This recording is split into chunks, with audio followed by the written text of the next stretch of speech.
because obviously coming in on against Wigan, doing so well. Yes, you know, hopefully, fingers crossed, he's coming in for Barr, who I thought he did well. He did well, didn't he? So yeah, I'm not surprised about them changes. You know, if we can carry on, continue where we left off against Wigan, then we should win the game. Well, strangely, Sunderland are still fourth. So, we thought on Friday night we were discussing this on Total Sport. We assumed that Watford would probably win at Swansea, and either Norwich or Reading would win, and then Sunderland would slip down a couple of places. As it turned out, Swansea thrashed Watford 4-0, and Norwich and Reading drew 1-1, and so they start Swansea 2023 in fourth place, which is a turn-up, bearing in mind all the conversations that everybody was having in pre-season. Alex Neil, when he was at the club, really lowered down expectations. Well, again, we talk about the highlights of 2022. You know, we look back at obviously promotion, getting back into the Championship. A lot of supporters and a lot of people were saying that we weren't ready. And you know, I've had this discussion with, funny enough, with Mickey Gray. When are you ready? Even if, you know, teams which get promoted from the Championship into the Premier League, are they ready? No, they're not ready. You know, even though Burnley are doing very, very well, are they ready to go into the Premier League? They'll still have to buy players to come to improve that squad. So yeah, if Sunderland can get into the playoffs, if they can get into the Premier League, are they ready? No, they're not. Are they ready for the playoffs? No, they're not. But you know, if you can make the most of it. Exactly, you got to make the most of it. So who knows? Going back to the team, the point you make about Roberts coming in, Tony Mowbray talking after the game on Thursday night about trying to get Roberts in the same team as Ahmad. Well, this afternoon he has. Yeah, I can understand what Tony Mowbray is talking about. When you've got the likes of Roberts in the team, Ahmad's in the team, you know, obviously when you've got the likes of Clark in the team, you know, what he's looking at, ability-wise, technical ability, what they've got, fantastic. And we've seen against Wigan, when it comes off, it's beautiful to watch. You know, they can play. But it's the other side of it. You know, if it doesn't come off, if they're not having a good game, or everything which they do try, it doesn't come off, then all of a sudden, you know, you're thinking, well, we're 10 men down or we're 9 men down, because you need to see the other side of it. It's the same with what we see against Wigan, and I keep mentioning Wigan. Ahmed, they're what you can call players who can frustrate you, but the players who, what we've said before, can win or lose you the game. And we've seen with Ahmed, yeah, keep faith, yeah. And what does he go and do? Fantastic fourth goal. You know, they're capable of doing that. Roberts is capable of doing that. So these are the things which you've got to think, yes, they will frustrate you at times, but also on the other side of it, they can win your games.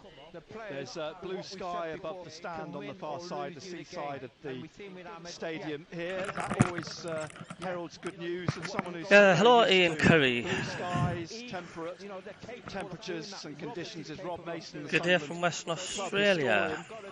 Hello, Keith. He can join us on the line now from Bonnie, Scotland. Rob, good afternoon. Yellow off next, mate. Happy New Year to you, says it's sunny. and of course everybody listening. Yeah, unfortunately, that's what you get when you're getting loans all the time, you know. 20 miles shy of Edinburgh and not at home on the west coast, so it was lovely on the west coast. Have me New Year's Day pasty. Hopefully things brighten up for you. None the least from Blackpool with a positive result going into 2023. Yeah, well, now you're just the man to speak to, because Chris Rigg is on the bench, 15 years old. Now I know we had a conversation some weeks back. Some team news. Chris Rigg travelled to Birmingham, but he didn't get onto the bench that night. About Sunderland's youngest ever player, and of course everything you said then has completely escaped me. I can't remember, because you did say, I'm sure you said that he's not the youngest. There has been a younger player. Yeah, the youngest ever player for Sunderland was the goalkeeper. 15-year-old Chris Rigg named on the bench for the first time. Who played on the Sunderland AFC. Blackburn won, sadly. Yeah, I know. Promoted in 1964, so it was the 64-65 season. And, yeah, we've got Patterson in goal, then Hume, Ballard, Wright, O'Nine, Clark, Neil, Michoud, Roberts, Ahmad and Stewart. And subs, Bass, Evans, yes darling, good girl. Then we've got Djaku, Barr, Benetti, Matete and Rigg. And he took Derek Foster's record. Not a bad lineup at all, right? Respect to that lad at Arsenal who, doing brilliantly to get anywhere near Arsenal's team at the moment. To play 1 minute in the Premier League isn't quite the same as having played a full 90 minutes in goal. And the story with Derek Foster was the day he played in goal as a 15-year-old on his debut. In the between the sticks at the other end, we were playing Leicester City, and the goalkeeper at the other end was a certain Gordon Banks. So there's a bit of a contrast, a 15-year-old at one end and Gordon Banks at the other. But yeah, Chris Rigg, obviously, he's exceptionally highly I think rated. Manchester United are putting a bid in. Probably a couple of years ago when members I of the don't know. academy staff We need to keep older players. I mean, I was supposed to progress if we I can. made a point of going to see him a couple of times playing. I saw him play for the under-16s and I've seen him play for the under-18s. And Sunderland is still fourth. He's well worth an opportunity, I think. I mean, on whatever day it was, Boxing Day, Look, where we are at the moment, it's just amazing. A team with the youngest Cannot really argue with that at all. Yeah. Since 1977 in a game at Leeds. In fact, it's the youngest team in all 4 divisions this season. Yeah, absolutely. And it was the youngest Sunderland team to starting Sunderland 11 to win a game since about, I think it was about 1962 against Southampton. Wow. So we had a very, very, very young side out the other day, and then we've brought in an even younger player to come on the bench today. And who knows whether he gets an opportunity to come off the bench and make his debut. He might or might not, but clearly he's a name to look out for. I think everybody's well aware of what a talented player he is. He's an attacking midfield player. He likes to get stuck in as well. I think the lad likes to tackle. He's a 100%er, and he's got a goal in him. He's got a pass in him, and he's a very exciting prospect. I'm told he's not shy on the pitch. Someone said to me earlier. He's certainly someone who makes his presence known. Absolutely, yes, that's exactly what I mean. When I say an attacking midfield player... Does everybody have a good New Year's Eve? Anybody got any headaches or hangovers? Described as a bit of a luxury player. I just had my herbal tea, that's all I had. Had a great night with the wife and the kids and the neighbours. Played games, listening to some 80s music on the telly. It was brilliant. Opportunity comes to make his debut. Obviously, all of our focus today is on 3 points at Blackpool, but there's an FA Cup tie coming up at the weekend. And if he doesn't get an opportunity today, or even if he does, you might look to think, might Saturday be an opportunity to give him a few minutes of first-team experience? Yeah, you're just taking the words out of my mouth there. I suspect he probably won't today, but there's every chance he may next weekend. And I understand there's a lot of interest being shown in him from other clubs, not the least from one up the road. Well, I mean, I've just reading in some of the press today, various clubs who are interested in him. And I'm never bothered when other clubs are interested in our players. I'm bothered when nobody's interested in our players. Because if people aren't interested in our players, it means we haven't got anybody that's any good. Obviously, Chris Rigg is one of a number of Sunderland players at the moment that be subject to a lot of speculation. Well, good. It means we've got players that are worth having now. I would love Chris Rigg to stay and make his name at Sunderland. Come this time next month on February the 1st, if in Sunderland's first game in February, Ross Stewart is Sunderland player, is still a Sunderland player, I for one will be very, very pleased about that. But players come and players go, and it's a question of what you do overall. And I think if we look back to where we were on New Year's Day 2022 and look at the progress the club has made from then till now, it's undoubtedly been a highly successful year for the club, not just in winning promotion, but in developing the style of play that they've developed, despite the setbacks of... I mean, we've had 2 managers since this time last year. Obviously, this time last year we had Lee Johnson, and then clearly we had Alex Neil, and now Tony Mowbray is doing, in my opinion, an outstanding job. Yeah, I've not drank for 15 years, so... Will continue. But as you mentioned in Chris... Well, like me hemp tea, it just chills us out a little bit. It's actually got like marijuana leaves in, and it's totally legal. It's not the THC, but it does just relax you a bit. And it's lovely. Tom's here with no him. Headaches or hangovers in the morning. Totally feel fresh. Good lad coming through. Again, an exciting local player that we've got our eye on. There's loads of people not being well, Ian. Absolutely loads. History, obviously, a lad called Tom Watson. Especially over this Tom end. Watson was the name of the manager of the team of all the talents who won the league 3 times in the 1890s. So there's one of the greatest names in Sunderland's history. And now we've got a player of the same name, you know, on the verge of coming through. But he's a good golfer as well. Yeah, I'll take you. Back in a sec, just getting a cuppa. Yeah. But obviously we've had a fabulous Christmas with beating Blackburn and then that terrific win the other night away to Wigan Athletic. And if we can top that up with another great result today at Blackpool, then what a fantastic Christmas and New Year that's been for all Sunderland supporters. But you can take nothing for granted. The moment you start to think you're just going to rock up and win and win an away game, then, you know, you're going to get a shock and be brought down to earth and have a reality check. I had a lot of conversations about that here today, because this will be the first time, of course, this season, if Sunderland win, they've won 3 games on the bounce, and a few people have said to me it'll be typical Sunderland to come here, where on paper they're expected to win comfortably and go the other way. Well, of course, at the beginning of these 3 Christmas fixtures, the Blackburn, Wigan and Blackpool games, I was thinking if we could get 7 points, that would be a really, really good return, and I would have bitten your hand off for 7 points out of those 3 games on the morning of Boxing Day. But of course, now you've got 6 out of 6, you know, you tend to get greedy, and the fact that Sunderland are going to Blackpool today and looking to win, and probably being a bit disappointed if they don't win, is a testament to how well they've done. But I do think we have to keep our eyes on the realistic situation, and if we take a point today, in terms of the bigger picture, 7 points from 9 over Christmas will be a very, very successful point. And don't forget, we did go to Blackpool last year and win in the League Cup. Indeed, yes, with that Aidan O'Brien hat-trick. It'll be great. I mean, said to Benno actually a few minutes ago, you know, pre-season all the talk was of dampening expectations. I mean, to end the year, to go into 2023 4th in the Championship is no mean achievement, really, is it? I mean, it's a strange division, albeit, you know, that a team in 15th could suddenly find themselves 5th or 6th with 1 win. But nonetheless, you know, you can only do what you do. I mean, and to be 4th now, great. Yeah, well, I think you've only got to look at the league table to see that while we are 4th, we're only about 3 points ahead of, I think, 14th. It's very, very tight, and we're at the top of that group of teams that are separated by 3 points. So things could change very quickly with a couple of bad results.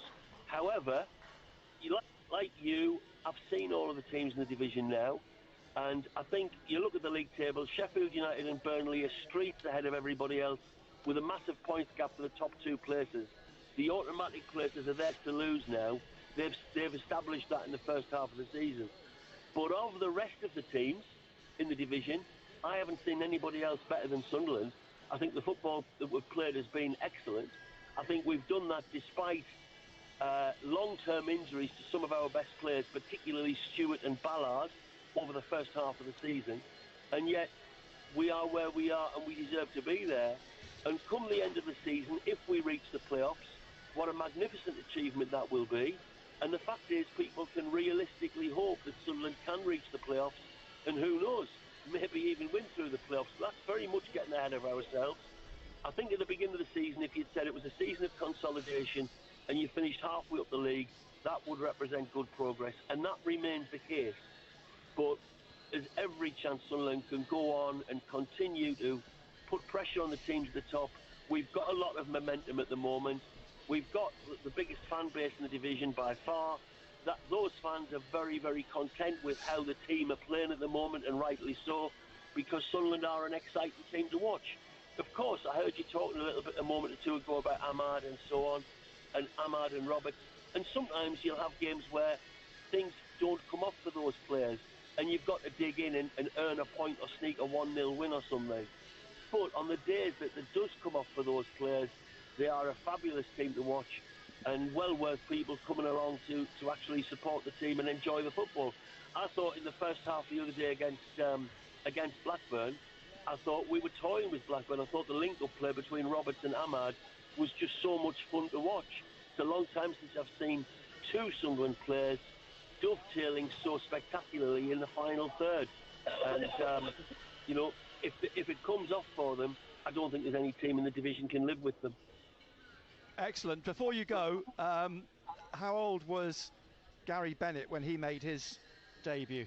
Do you remember, Gary? Yeah, 15 and 26 days old. Wow. And that was for Cardiff? Cardiff, Benno. Oh, no. or was that Manchester City? Or how old was I? I was 18, 19? I don't know. I don't know. Do you know, we were walking... Is that long ago? Is that long ago, Rob, when we were walking into the stadium today? Yeah. Benno says, I've been in my loft, I found all these awards I won over the years as a footballer. You can't remember them. He's got to an age now. What was this for? What's that for? His whole illustrious career has come down to when was that? What was this? What do I win that for? One thing Benno needs, especially like of his recent awards, is that man needs a bigger mantelpiece. That's what I think. He does now. He does now, yeah. Indeed. Rob, cheers, thank you very much indeed. I'll let you get on your way to Edinburgh. See you soon. Speak to you soon. Bye-bye. That's Rob Mason, Sunderland club historian. Gary Bennett, a bit of history, sitting next to me here. Someone will put you on the mantelpiece one day. Sit you up there. Someone may well have a bust of you sitting on a mantelpiece somewhere. You never know. Excited Malcolm, hello, welcome. The Sunderland can't access team, it, only Patterson, the audio commentary. who of course spent a spell here Telly, a few seasons ago on loan. Wright, O'Nien, Neil, Mishu, Ahmad, Roberts, Clark and Stewart. The bench is Bass, Rigg, Chris Rigg, 15 years old, Evans, Diaku, Barr, Bennett and Matete. Let's head to another youngster, another mere stripling of a thing, Colin White, it's all in the studio this afternoon. Thank you very much indeed. I mean, I'm more than twice Chris Rigg's age, but that's by the by. Thank you to Nick and to Gary. Happy New Year to you both and to everybody as well. We'll be back at Bloomfield Road very shortly. One early game in the Championship today. In fact, it's already finished. Blackburn have beaten Cardiff by 1-0. Bradley Dack 3 minutes into the second half. So Blackburn move further clear in third. Obviously, they've now played a game more than Sunderland, but they are 5 points ahead of Sunderland, who start today in fourth. There is one Premier League game that has started as well. It's about 20 minutes old. Spurs against Aston Villa kicked off at 2 o'clock, and that one is still goalless. There is more non-league football today, though, and it's the reverse derbies from Boxing Day. So in the National League, Gateshead host York City, having won 3-0 down there 6 days ago. They'll be hoping for a big crowd at the International Stadium this afternoon, but they'll also be hoping for a big crowd at the Brewery Field, where Blythe Spartans are at Spennymoor in National League North. Paul Dixon is there for us this afternoon. Happy New Year, Paul.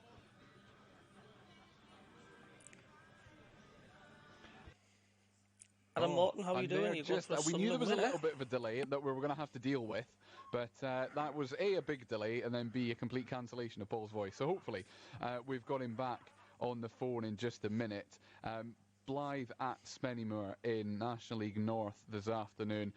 Spennymoor having won 3-1 at Blythe at Croft Park in the Boxing Day derby. We will come back to Paul in just a minute or two. We'll also hear from him at half-time and full-time as well, but we'll come back to him in a couple of minutes to get a proper preview as well. Now, Newcastle United, though, ended 2022 with a 0-0 draw at home to Leeds United yesterday in the pouring rain at St James's Park. There were chances galore for the Magpies. They couldn't convert any of them, though.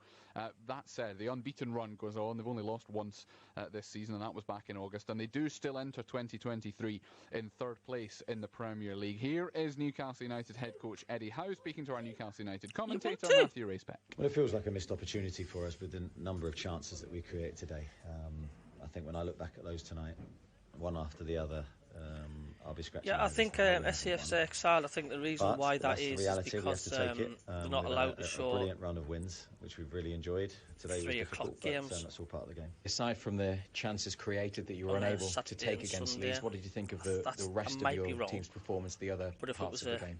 5 o'clock kickoff or 11 o'clock kickoff, 12 o'clock kickoff. We defended transitions very well. Any other game, they were a big Monday to Friday. counter-attack threat, and I thought we for the majority of the game, controlled them well. But no, I just think it's the 3 o'clock terms of rhythm, blackout. I just don't think you can watch. Possibly we could have been better, but I think that's in the stream, or it's illegal to watch the stream how they play. They try and congest the middle of the pitch, and they're not an easy team to play against at all. So have to give them credit, while acknowledging that we did, as I said, we did create the chances that we wanted. That is Eddie Howe there, speaking to our Newcastle United commentator, Matthew Raisbeck. Newcastle back in action on Tuesday night, away to the league leaders, Arsenal, who won at Brighton late on, relatively late on. It was the early evening kickoff yesterday. So that one is a 7:45 kickoff on Tuesday night. The build-up begins with Total Sport, which returns at 6 o'clock on Tuesday night. Just to round up Newcastle United before we go back to Paul Dixon. From today, one story as well, the return of goalkeeper Martin Dubravka. He has been recalled from his loan spell at Manchester United after just 4 months there. He only played twice under Erik ten Hag, once in the both in the League Cup, weren't they? Both in the Carabao Cup. Newcastle today in their statement saying he has been brought back to provide further competition for Nick Pope. But they do also point out that Nick Pope yesterday kept his 9th clean sheet of the Premier League season, which is more than anybody else in the Premier League so far. Still goalless between Spurs and Aston Villa. Nottingham Forest against Chelsea at 4:30 is the other Premier League game today. But we will try and go back to the Brewery Field now. I mentioned that Blyth Spartans are at Spennymoor in National League North. Let's have another go at saying Happy New Year to Paul Dixon. Hello, Paul. Happy New Year to everyone, Colin. Yeah, I think we're back here. Yes, we are. You're right. Go on, Colin. Well, I was just going to say, Spennymoor won this on Boxing Day. I mentioned that a minute ago. Definitely favourites again today. Blyth could do with another win from somewhere, though, really.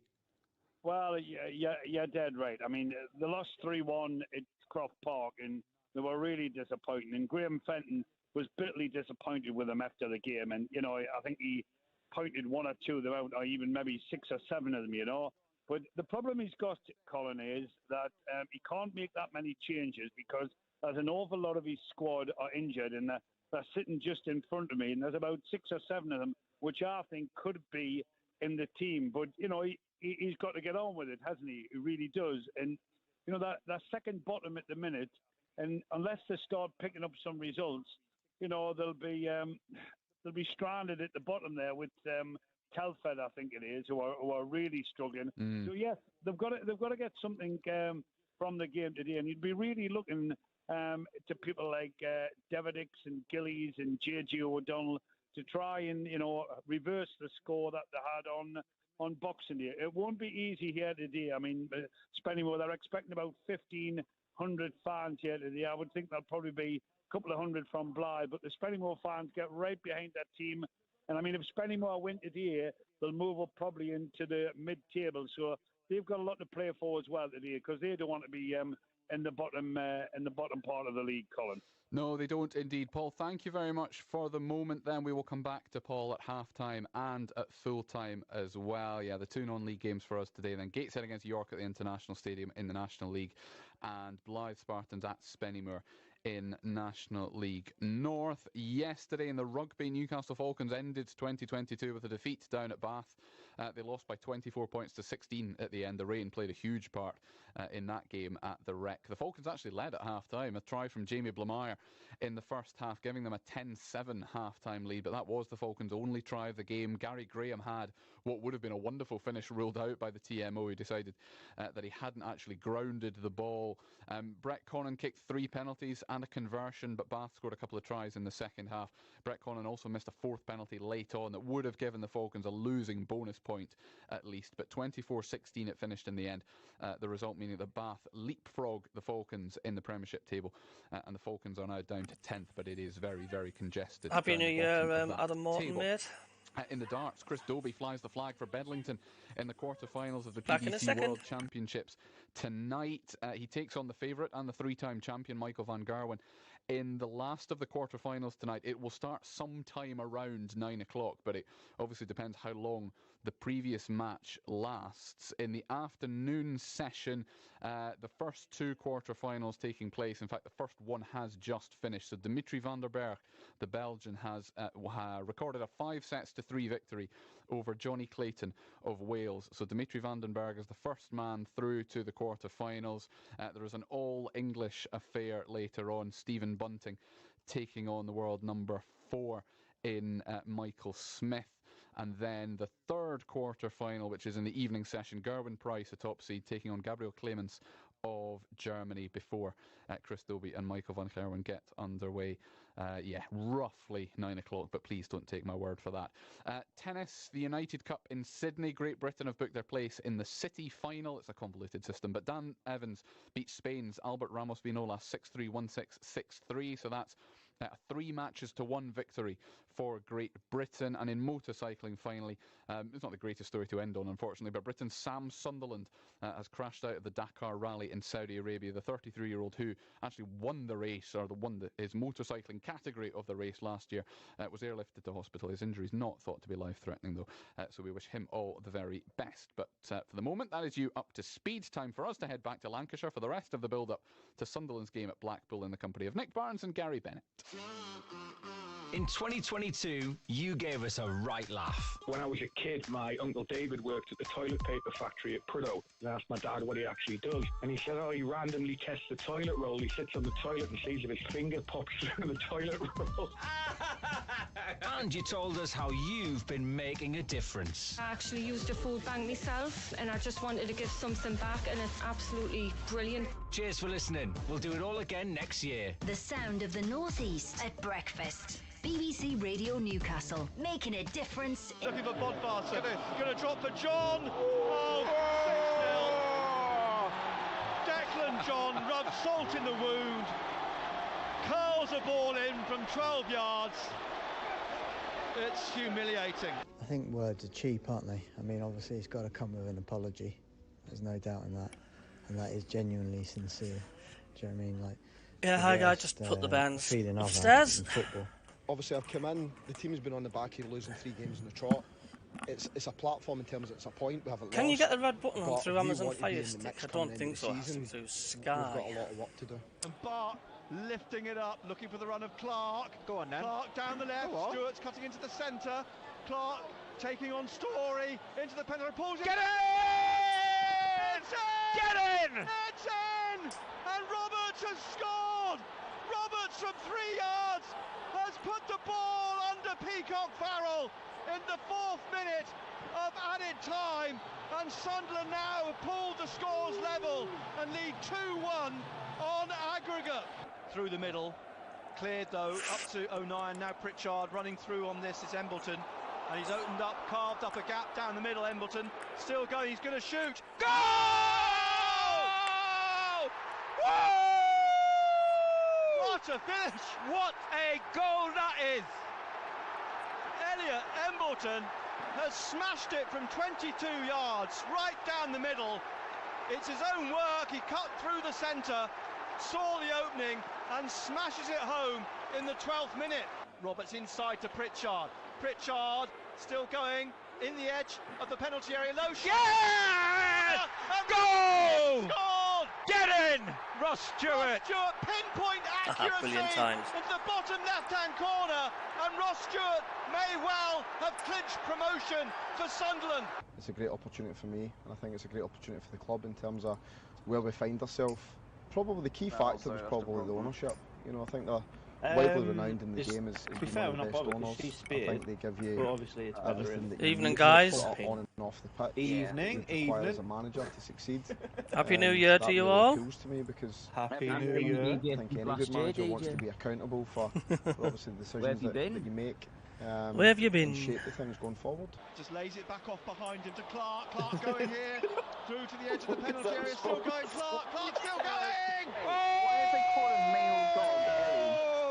What a goal that is! Unbelievable. She's a triangular female. It's not like Tricolour. Yeah. What does that mean? It's got 3 colours. 3-0 to Sunderland. I didn't do much. I didn't know George, you were a female. It's I down thought you were a to the boy. coaches who've been working with the team If the last few weeks. if a dog has one colour, you just say the colour brown, black, white. If it's like a cat and it's got 2 colours, ginger and black, or black and white, you'd say that. But if it's got more than 2 colours, you just say it's tricolour. There's one called Logic. Oh my god, he's 11. Oh, he's 11. Oh, it's an old dogger. it's still very, very early in the season. I always say this, and I don't even. Sorry, I've put you onto that website, but there you go. And then you've still I want to adopt them all. A great performance. I want all the doggos. Have you seen lineup? I have Stuart starting. Not a bad lineup, I don't think. Are you going to be not at all. I am indeed. I'm just setting up the. In that case, I will go upstairs so the TV doesn't annoy you. We do need to get this Stewart contract tied down, like. I wouldn't. Even if we sell him, we need at least. If we sell him, we need 3 strikers. Yeah, and not loans. Typical Sunderland. What happened to Sims, though, isn't it? Yep. Too typical for my liking. Okay. Sims might come back. You never know. So. I mean, I might buy him in the summer, but the fact that they've recalled him and they don't play him, that's just a piss take. Embarrassing, really, isn't it? Oh shit! I haven't created the thumbnail. Fuck. I bet Everton fans will be laughing at us saying, "Oh yeah, fuck you, we've got him back now." Oh, dear me.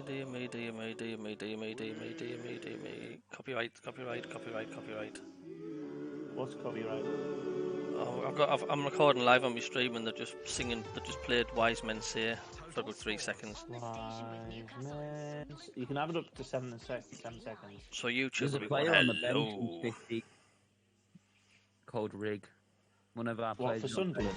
Yeah, Rigg is 15 years old. Through 2022, of which younger than me. Ended 4th in the championship. 4th going into today's game against 23rd. I mean, Mishu is 18, isn't he? Or 19 is Mishu. Yeah, 19 is Mishu. When you made your debut your shoe? What about your slippers? Or my socks? I'm here all week. And they say my jokes are bad, man. Are we? We'll run down the teams in just a moment. You tell me you're not going to use that when we're talking about them in the middle of the game. Okay, there we go. Yeah. Sims, who has gone back to Everton. I can. What do you make of all that? Okay, good. Listen, he's gone back to his parent club, which is understandable. But again, is he going to make a breakthrough into the Everton team? Is he going to be sat on the bench? Quite a lot. We generally have a lot of young players. Like Bennett's 18, Matete's 21, Baz 19. Corey Evans is 32. He's in the shop window. He's grown with confidence. He's understanding the game when he's here. What time's the game start? I just think that going back is going to be free. Honestly speaking, I think everyone's going to look. Wouldn't surprise me if we have one of the youngest squads in the championship. The question is what average age for the last match was 22. Desperate. Yeah. I think there's some fairly young. Terry rule out the fact that he might come back. He might be back there you go, before Kenny, the end of the window. That, it might not. But in the meantime, Sunderland need to find replacements. They need to find a replacement. We already knew they really needed to look for 2 strikers, didn't they? Because we had this problem. Sims and Stewart both got injured. There were no ready replacements. So I think the talk is that they will be looking for 2 strikers anyway. And there's still the ongoing, what's going to happen to Ross Stewart? Yeah. Pretty good again, we're talking about the window opens again. Priority is a striker. We cannot go through, shall we say, that situation which we had halfway through the season where we was without a striker, playing without a striker for what? 8, 9 games. To be fair, we've done well with playing without it, but we can't be in that situation again. Do we need 1? We might even need 2. Yeah, you've talked about Ross Stewart, but again, I think Ross Stewart will be here at least until the end of the season. He's got 18 months left on his contract. I know people are talking about, if we're going to sell him, we've got to sell him now. No. I think Ross Stewart himself knows that he's playing in a team. He's playing with confidence since he's come back from his injury. He's scoring goals. It's most probably his price tag will go up. If someone made a bid of 10 million plus, would you sell? Would I sell? Good question. It's a good price. the club's going to be looking at everything in regards of his age. Again, Ross Stewart will most probably wants to go because it's most probably going to be, shall we say, his big move in his career. And it's something where the club, well, I would imagine the club's already been looking for maybe a replacement, and that's why it's so interesting and need to be that we get a striker or two in, especially in this window. Indeed. The teams, Blackpool, Maxwell in goal, Chris Maxwell returning from injury, Callum Connolly, Marvin Ekpiteta, Jordan Thornley and James Husband across the back. Ian Pervader on loan from Leeds, Sonny Carey, Charlie Patino on loan from Arsenal, and CJ Hamilton, once a loanee at Gateshead when he was with Sheffield United. Up front, Shane Lavery and Gary Medine. The bench is Grimshaw, Yates, Jerry Yates, Dougal, Williams, Beasley, Thompson and Wright.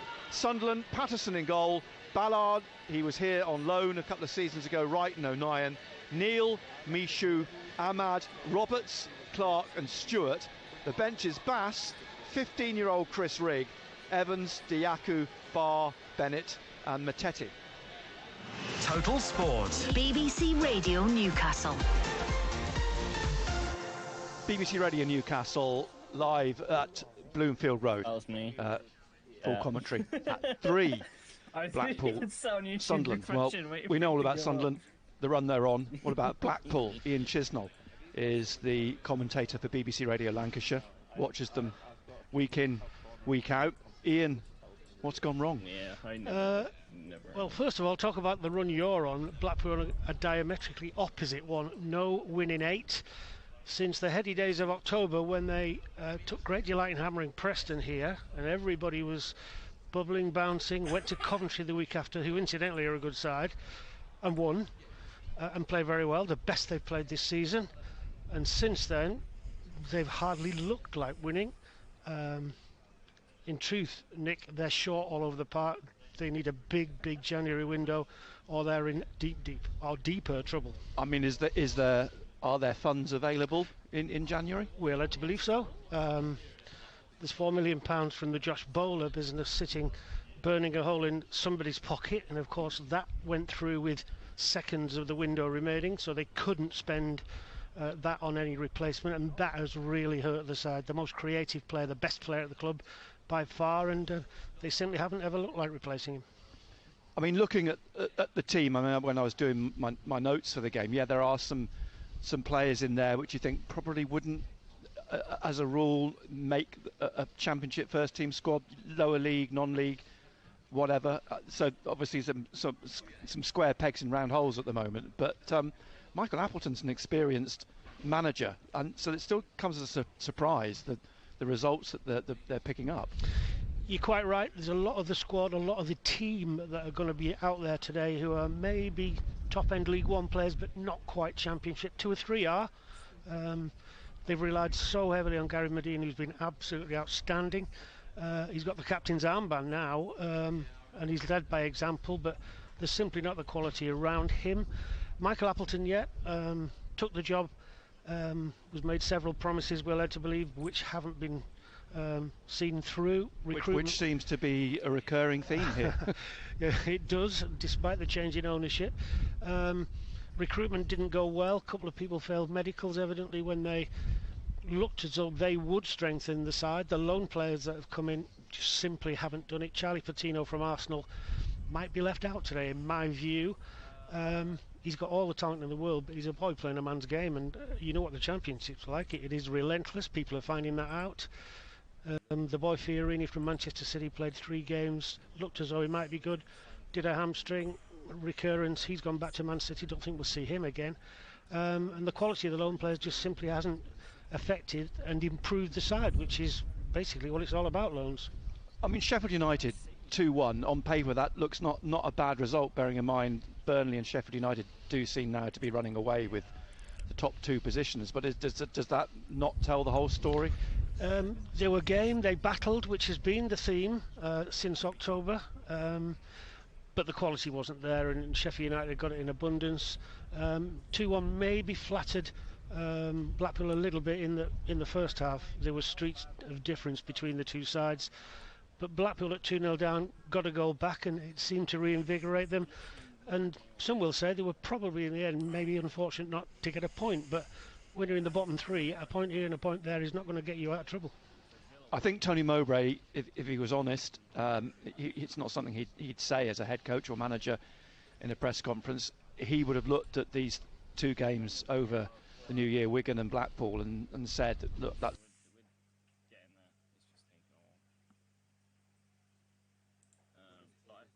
6 points. I mean, that's logical, really, bearing in mind where Blackpool sit in the table and the form that Sunderland are showing. But I know football can kick you in the backside if you start to automatically assume that that's going to be the case. Yeah, you're right, and there were always going to be two difficult fixtures from Blackpool's point of view. Sheffield United here and then Sunderland on the form they are, and spoke to Michael after the game and spoke to him about Sunderland, and he quite readily admitted they'll be a different animal than the one who were rather toothless, if we might say, up at the Stadium of Light in October, because Tony didn't have any strikers to call on. OK, Ellis has gone back to Everton yesterday, and therefore won't be there, but there's still plenty in the bank, surely, for Sunderland to come in and hurt Blackpool. Michael Appleton is setting out his stall and trying to, I don't know, pacify the fans maybe by saying we'll be a different side at the end of the window, but by the end of the window there's an awful lot of points between now and then, and you can't start bedding players in a difficult situation. How are the fans? Is there any sense of them turning? Is there any sense of them? It's got the build up if things aren't going well for 20 minutes, 25 minutes, does it get a little bit tense? Yeah. The crucial game, as far as the fans were concerned, was at Wigan, the last game before the World Cup break. Blackpool shooting themselves in the foot again, having another one. Can't keep 11 on the pitch, which doesn't help. Well, I did see 3. Was it sent off at Sheffield United? Yeah, 2 off in the 90 minutes and 1 later. 6 red cards in all hasn't helped. But the Wigan game, they got themselves a goal despite having 10 men. They looked as though they were going to hold out for what would have been a good point.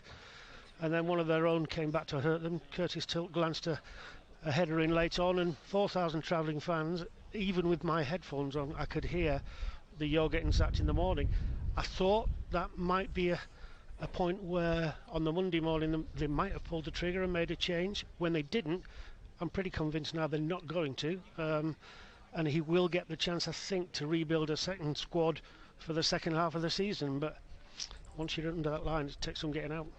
I mean, I'm mindful of the fact over the last few years we often spoke to you about all the problems behind the scenes here and the ownership, and that ownership has now changed. But has anything changed as a consequence of the ownership? Are they happy with the way that has gone? Yeah. Simon is a Blackpool-born and bred, a Blackpool fan. Simon Sadler, the owner, and I don't think anything's been directed at him. Michael is taking the brunt of it. This business at the end of do I go and clap the fans? He didn't at Cardiff, he didn't at Hull. That's interpreted then. But as he says, I'm damned if I do, I'm damned if I don't. The home faithful, fair play, the North Stand particularly, have stuck by him, or seem to have stuck by him. But, something's got to change, and change quickly, or else it's going to be a very long time to make. Right. It's going to be an interesting afternoon. I mean, there's a feeling, I think, that Sunderland, because they've yet to win 3 games on the bounce this season, this will be the 3rd, and I think there's a lot of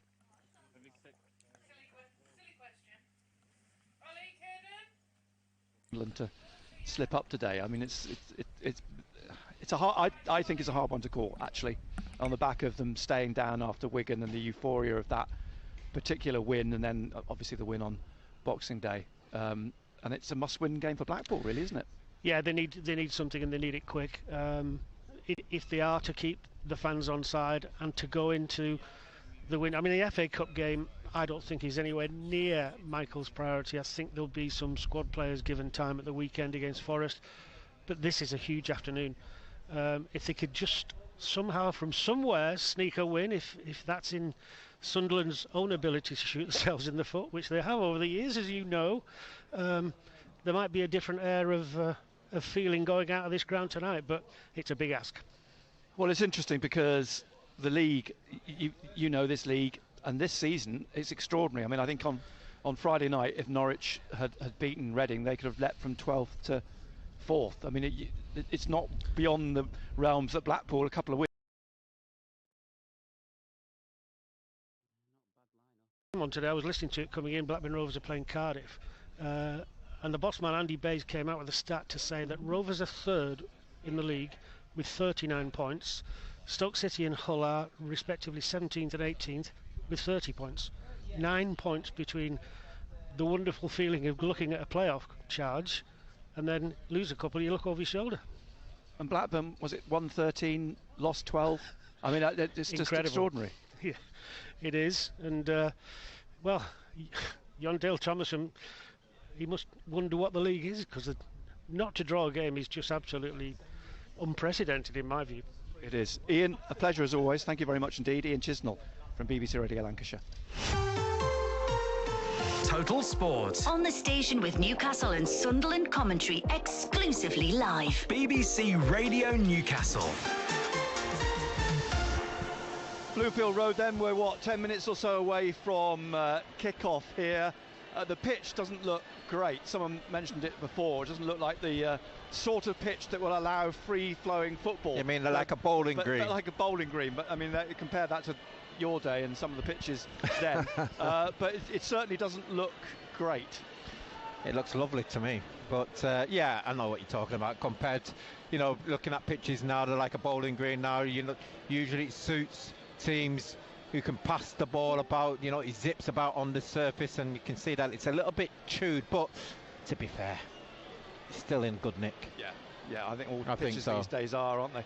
It's been watered and it's been rained on as well, so it's interesting to see what the tread is like for some of the play. On paper, this is a game that Sunderland should win comfortably.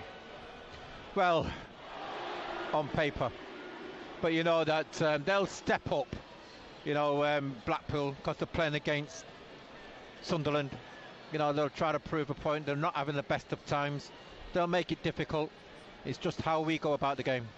Indeed. Let's hear in a moment from Tony Mowbray. I caught up with him after the game at Wigan on Thursday night, as it was. But before we hear from Tony, let's have a listen back to the game itself. And Barr now striding through the middle, looking for the run of Ahmad. Ahmad on his right. Good save out to Barr. He saved it. What a good save on the line. What a good save. Barr, I think, and I did think he'd scored. He should have scored. But somehow Jones got his right hand to it. Clark from Ahmad, who swings in the cross. Clark, and it's come down to Trey Hume. Oh, yes, go! Hume heads it back across the well box, and at the far post, Ellis Sims nods it in. It's Barr on the left-hand side, trying to get Sims through here at the edge of the area. He's done well. He's worked a bit of space, looking for Ahmad onto his left. Off the bar! It's laid off in the middle to Keane, and now Ashgard again. Down goes Patterson. Keane follows up. Patterson made the first save, but Will Keane followed through and pushed it under Patterson. Roberts trying to waltz through, finds Stewart, and a penalty. Stewart just caught on the ankle just inside Roberts, the penalty area. The foul's on Roberts. Stewart in his light blue from the 18-yard line with his right foot. Oh, it comes off the bottom of the inside of the post and in. And Neil wins it. Dan Neil again to Roberts, little back heel in the penalty area here. Roberts is on it, and it's deflection and in. And Sunderland wrap it up. It's 3-1 to Sunderland. Out to Ahmad. Ahmad inside now to Patrick Roberts. Back to Ahmad on the right. Little tap from Roberts through to Ahmad, who shoots. Oh my word! What a goal that is, by the way. I think every team in this league can work really hard and be organised and hard to play against, and that's why the games are all tight. Class wins football matches, really. Sometimes tight football games you need an individual who's got a bit different, and Ahmed's got something a bit different that can change games. Tony, can we start at the end really with Ahmad's goal, which was sort of the icing on the cake, wasn't it? Yeah. listen, it wasn't his best performance tonight, was it? He wasn't quite as tight and tidy as he normally is. And, 2-2, hope I'm wrong. But hey, anything but a defeat. We're not going to win every single game. It'd be nice if we did. Work really hard, and be organised, and hard to play against. I'd take a point away from home today, but I'd take 3 points even more. But apparently the pitch is really bad. The individual players, and it's always been the case. It's going to be a scrappy game. Lionel Messi doing the World Cup finals. The great players make the difference because everybody else is organised and works hard and is functional and competes. Sometimes tight football games you need an individual who's got a bit different, and Ahmed's got something a bit different that can change games. Let's go back to the beginning then, and you made those changes. There was no Evans tonight. Presumably that's one of the players you was injured and you didn't want to talk about.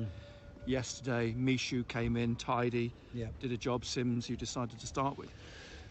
Yeah, I had one or two, not difficult conversations, but just conversations with some players this week. Because I think Ross thinks every time he goes on the pitch he's going to score, and it looks like that's the case, to be honest. But I trying to make decisions for the team, but also for the player, and I don't think, having been out for 4 months, he can come back and play 3 games in a week and think it's going to be okay. So I made that decision today, and Ellis scored on the pitch, did really well, and then Ross comes on and scores as well. So that's great for the football club. The other players, we're really disappointed over Pritch. Obviously, I think we have to assess whether it was right he went on the pitch, and yet he had trained for a good few days and was really confident and ready and chomping at the bit, really. So that's a real frustration for us, of course. Corey's not really injured. Corey's just got muscle fatigue, really. As I said to you in the press conference, he's done like 11,500 metres. He's broken his own records, really, of distance covered in the last couple of games, and I think he needed a break. And I felt as if we could get through this game without his experience, and we thankfully have, and I'm pretty sure he'll be back at the weekend.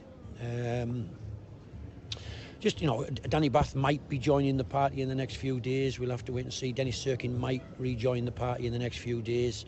It would help, I think, but I'd say, Luke, Danny and Bales were really, really good tonight. Trey Hume deserves a mention as well. Very, very good. Let's keep going. Let's see what it looks like in the next day or two. The lads who didn't really get much game time or didn't get on tonight will train tomorrow. The rest will cool down and be in the pool and get massage, and we'll try and get ready for Sunday. Were you frustrated at half time conceding that goal, just because you probably should have been 2 or 3 up by that stage? I said that you listen, exactly what I said, really. I was really frustrated at half time. Told them we should be coming in winning this game 3 or 4-1.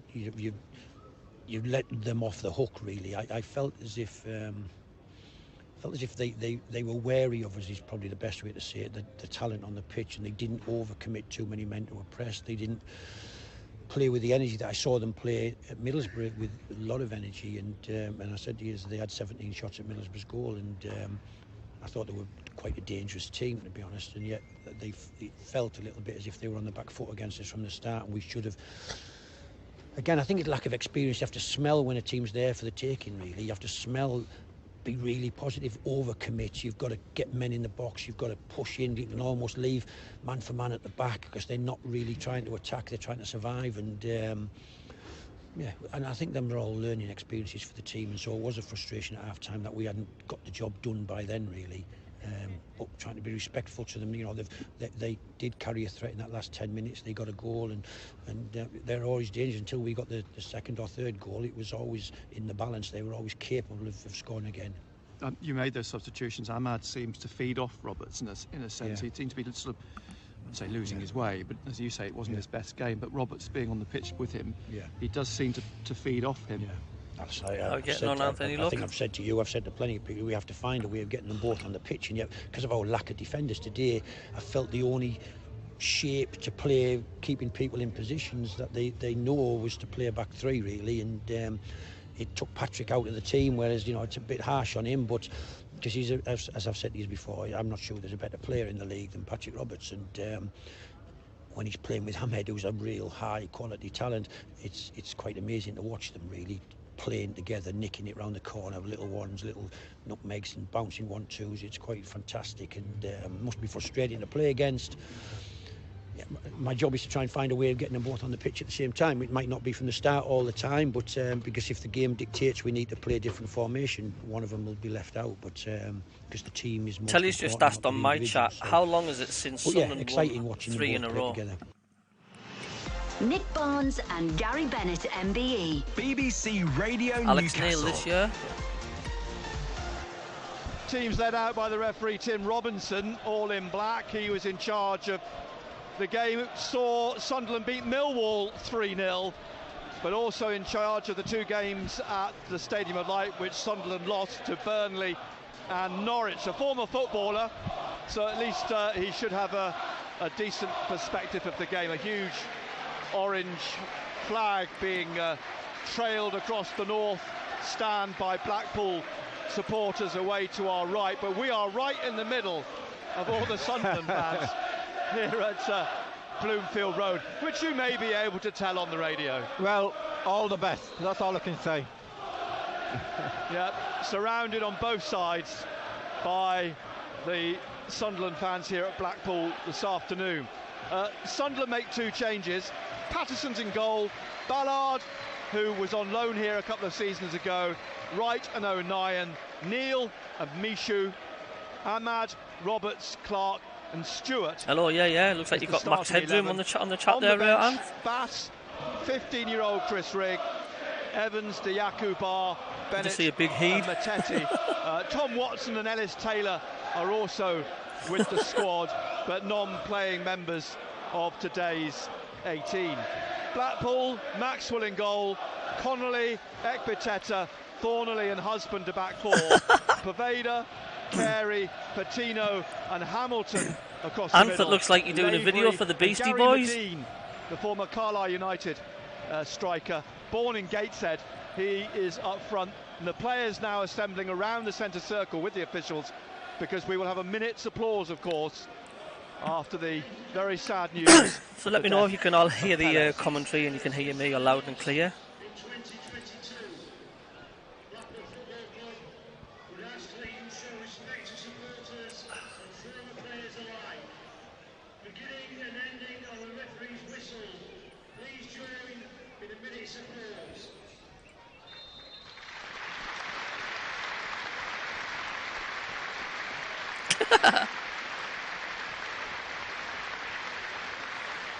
I thought we'd just leave it as it is, mate. I think it's great.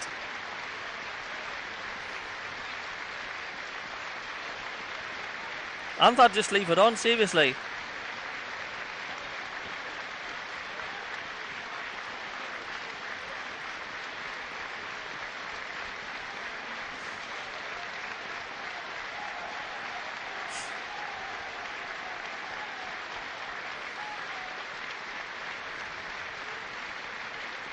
Anybody in the chat on thingy just should vote, maybe that should stay the same. You cannot turn that off, Anne.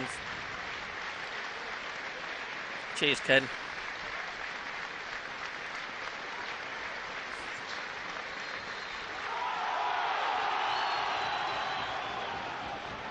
Happy New Year!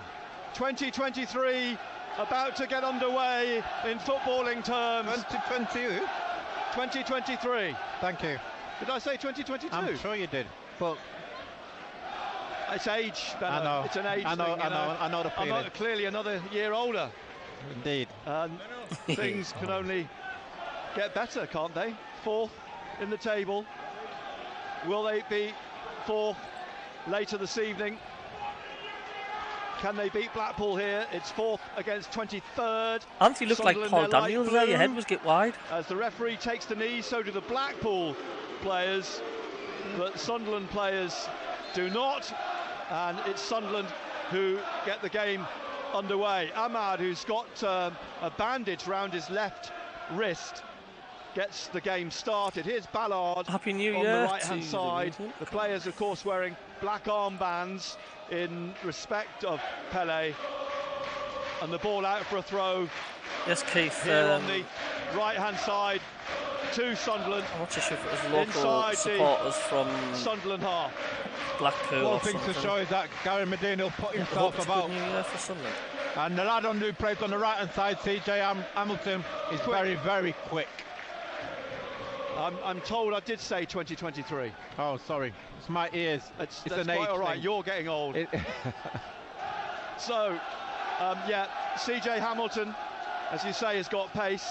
Gary Medine has got height and bulk. 6'4", Gary Medine up front for Blackpool this afternoon in their tangerine shirts, white shorts. Now anybody can just click the thumbs up and give us a subscribe if you light can't. While I need to go to the toilet. A throw again for Sunderland on the far side. Halfway inside the Sunderland half. Luke O'Nien is going to take the throw. Roberts pushing on. And Ahmad, two in the middle. Here's Ahmad just sweeping the ball out to the left on the halfway line. But it's headed back into the Sunderland half. And then coming back to make a recovery header is Michu. And Sunderland clear the ball into touch away in front of the Blackpool dugout at the foot of the main stand on the far side, on the seaside of the Seasiders' home. It's interesting how they're set up as well, Nick. Ahmed is actually playing on the right-hand side, and it's Roberts who's actually playing behind Ross Stewart. Yeah, as Ahmad is playing on this right-hand side, technically, isn't he, with Michu. What a start to the new year, eh? Neil. Another throw, this to Blackpool on the far side.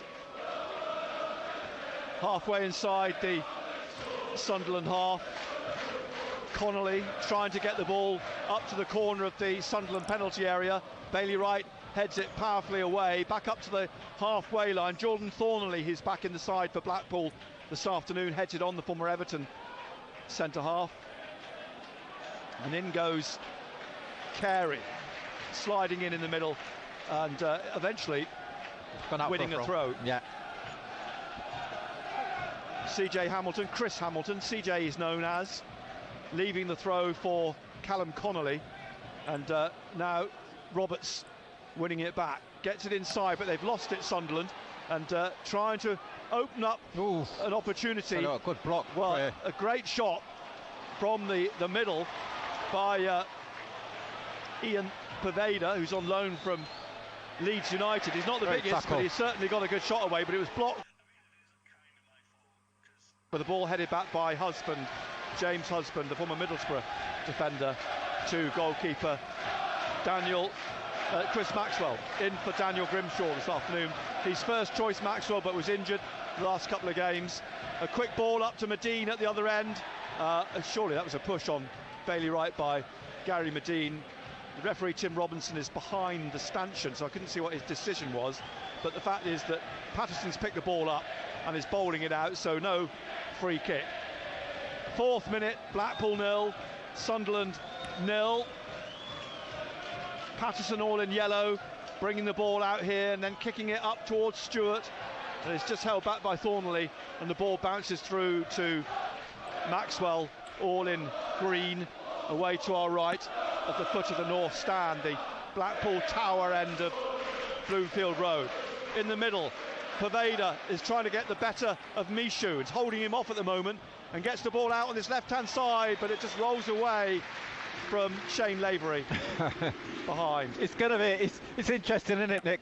You know, I think you're going to see a fiery fast start from Blackpool. I think they're going to come out the blocks. Michu, and also you've got the little lad from Everton, Poveda. Leeds. Is he from Leeds? Is he Poveda? Yeah. They're not the biggest, are they? No, they're both about the same height, aren't they?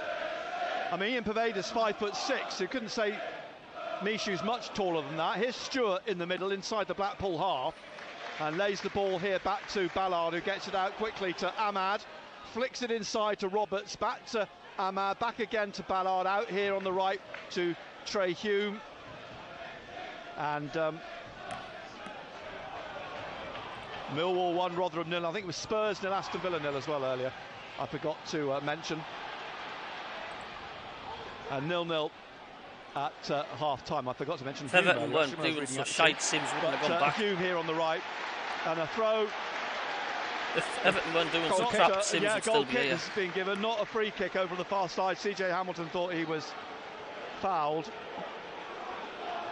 but the referee having none of it. Gary Medine's talking to the referee. Yeah.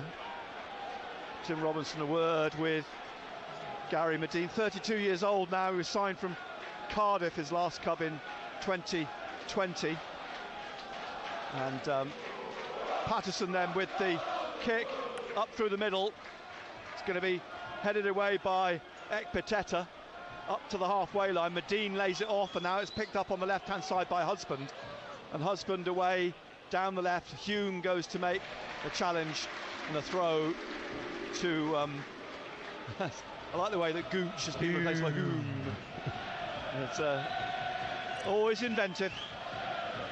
As Blackpool, Husband's going to take this throw. We're in the 7th minute. It's 0-0.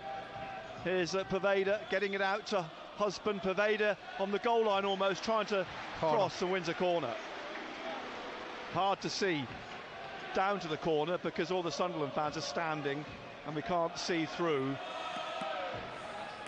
the thousands here. Hans, what's your take on Sunderland getting loans? You think they should just stay away from them, just stop these players going back to parent clubs, because that's the risk, isn't it? Spurs 0, Villa 1. Not sure who the corner's been taken by, to be honest, but it's played towards the far post, headed away by Hume to the back of the penalty area, but then crossed through to this left-hand side, and it's played back up to Husband on halfway by Sonny Carey, I think it was. I was reading a lot of the fans forums on Doncaster the Manchester United ball goes out Facebook. For a Sunderland and throw, a lot much of the fury of the saying, Blackpool to be honest with you, he could do with another season at Sunderland because he's still not quite mature enough. Roberts, he's doing well at Sunderland. Now a trip. So a lot of the fans from Man U were saying, I don't think he's quite ready for the first team of Man United left. Yellow card straight away shown to Connolly. No hesitation from the referee. And that's what you need, don't you? Strong refereeing early in the game. It's laying down a marker, Tim Robinson. Free kick on halfway on the left wing. So that means if we get promoted to the Premier League, we'll have to get rid of Diallo because he's not ready for flight. Referee. As the ball from the free kick from O'Nien quickly down the line to Jack Clark, and then it comes back. He was holding off at Pateta to O'Nien. Inside here to Dan Neal. Yeah, you're welcome, Craig Jones, mate. I think that's probably his first touch of the game, actually, Dan. And out to Ballard, and out to Ahmad on this right-hand side. Subscribe button if you can, very much appreciated. Plays it back on halfway to Ballard, inside to Dan Neal. Neal through to... Yeah, it's really, really good. Trying to get it through to Hume on the right, but it's played out for a throw from the Irishman to Blackpool.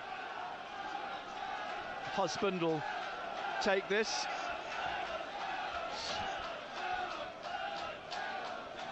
Just inside his half, he finds Medine, who chests it back to James Husband. Then up through the middle, looking for CJ Hamilton. It comes back on halfway to Connolly. Swings it up in the air down the right, looking for Hamilton, but it bounces away, out for a throw to Sunderland. 10th minute, 0-0 still here at Bloomfield Road. Blackpool are going to come at us for the first few minutes of this match, the first 20 minutes. I think they're going to really go full steam ahead, and I think Sunderland will slowly grow into the game. But we've also got full commentary of Arsenal Newcastle. The ball headed on by Ekpiteta, but comes back into the Blackpool half on the right, and Benno's absolutely right. Hume can't catch it. It's gone out for a throw to Blackpool on this left-hand side, halfway inside their own half. Husband gets the ball back from Patino, the youngster, the 19-year-old on loan from Arsenal, but Stewart wins it, tries to play it forwards to Ahmad, but cut out, and Thornley gets it back to the goalkeeper, who passes it out to Ekpiteta, and then into the centre here. Patino gives the ball away to Ahmad. Stewart's calling for it. Ahmad now is taking it on, rolling it into the penalty area. Roberts stretching on his left foot, can't control it and knocks it behind. He's just overhit, hasn't he, Ahmad? Great opportunity opening up after Cheers the mistake for the subscription there, Butch. Thank you. 19-year-old who scored against Sunderland in the League Cup 2 years ago now. as we're into 2023. And the ball floats up to Ballard. He heads it down to Ahmad. It comes back to Trey Hume, and Hume plays it off the feet of Carey, or Lavery in the end, for a throw to Sunderland. Shane Lavery, Northern Ireland international, will be no stranger to Trey Hume as the ball goes out for a throw to Sunderland again on their right-hand side, back inside their own half. Shane Lavery also played for Linfield, which is Trey Hume's former club, of course. They would have been teammates at one point. Ball comes back to Ekpiteta. Across on the far side then to Connolly. And Connolly, longer ball over the halfway line, but straight out. Into touch for a throw to Sunderland on the left in the 12th minute now. Blackpool 0, Sunderland 0. Live on BBC Radio Newcastle. Yeah, he's just trying to take shape in it. Sunderland are trying to get onto the ball and trying to work things, make things happen. At the moment, it's just the final ball. Yeah. Blackpool, who have Nottingham Forest here in the Cup next weekend, as we heard from my colleague Ian Chisnell earlier from BBC Radio Lancashire, saying that will not be uppermost in Michael Appleton's priorities, that particular cup tie.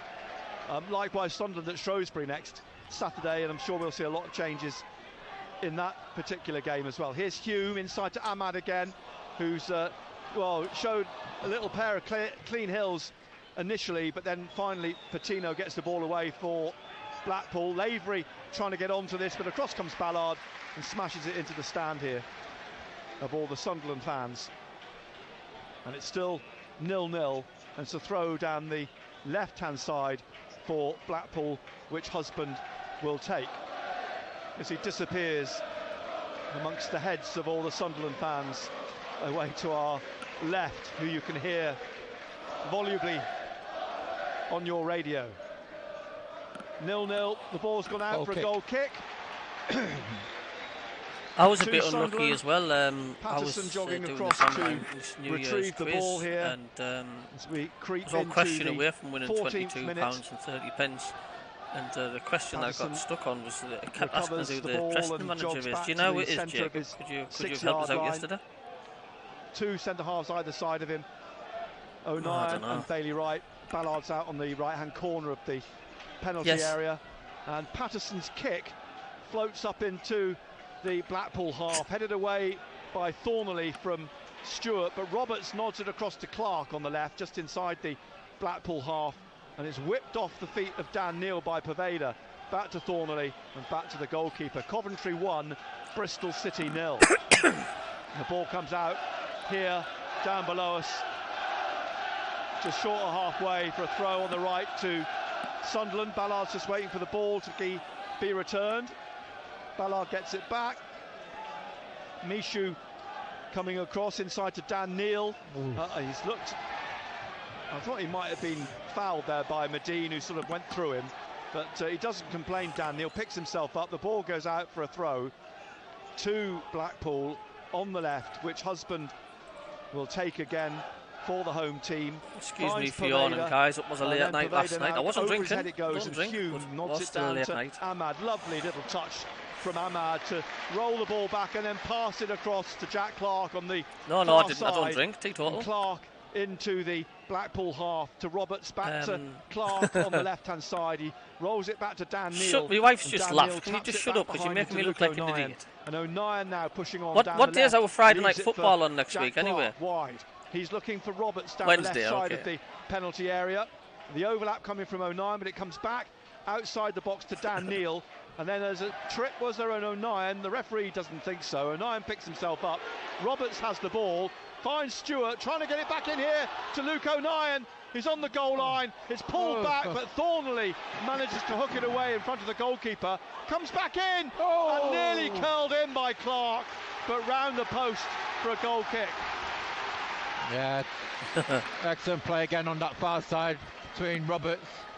Clark was involved, Luke O'Neill. I enjoyed the Friday night chat show last Friday. Like I was tuning in. It's just that we had too much background noise. It was a decent show. 16th minute, 0-0. Chris Maxwell then with the goal kick, all in green. Maxwell, and his kick down the middle over Lavery, pushed on by Hume, but won by Patino, and he's trying to just find a way through, but there's a foul on Poveda. I'm all right, dear lad, I'm all right, fella. And a free kick just inside the Sunderland half for Blackpool. The referee's having a word with Ian Poveda. Husband is speaking to Husband, isn't he? And James Husband, yeah. Needs to take the free kick back. A word to both of them from the referee. Ian Poveda had a season-long loan at Blackburn last season, so no stranger to Tony Mowbray. Leeds signed him from Manchester City, where he'd spent a season. A youngster at Chelsea, Arsenal, Barcelona and Brentford, the 22-year-old, as the ball comes up to Connolly in the Sunderland penalty area. Hamilton's header. Well done, sorry for the background noise at the moment. Like, we've got a washing machine at the minute that's on spin. It sounds like a pneumatic drill. 17th minute, 0-0, brought out by O'Nien, then to Stewart, just poked off his feet by Poveda, and now Lavery back into the feet of Thornley in his own half, out to Husband on the left, and he swings it down the left wing. Ballard gets there ahead of Lavery and turns it way back to Patterson. Kicks up to Stewart, nods it through, but it'll fall to Husband and back to goalkeeper Chris Maxwell, who passes out to Ekpiteta, inside to Patino. Stewart almost got it off him.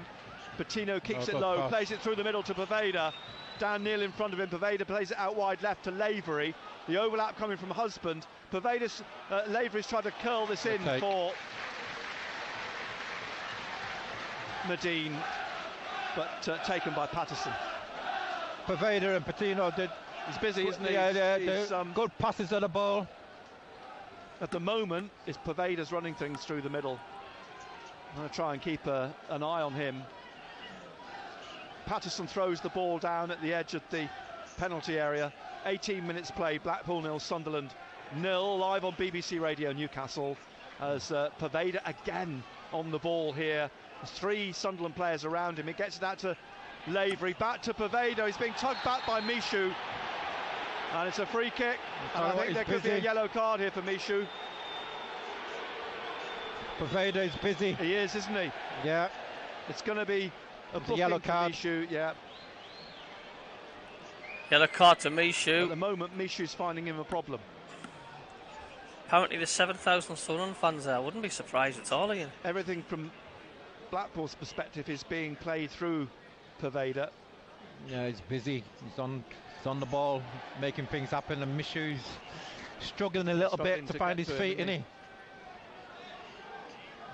I wonder at half-time whether Tony Mowbray, if this continues, may consider bringing Corey Evans back in. Thanks a lot, Ian. Cheers, mate. Or he's causing a threat for Sunderland. Ahmad in the wall. All the other players are across towards the right corner of the penalty area. Patino takes the free kick.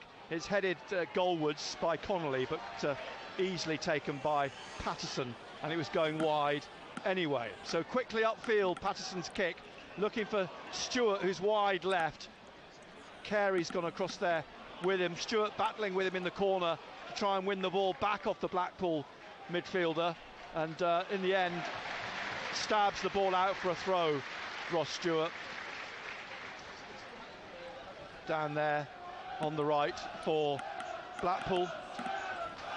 Sonny Carey, a player plucked from non-league in 2021 from Kings Lynn Town. The throw from Connolly, hurls it down the right side of midfield over Medine, and then to Patino, who heads it away down to CJ Hamilton. And Hamilton pushing it through to Lavery. Lavery in the penalty area. Lavery shot, he scores. You've got to go to him. 21st minute.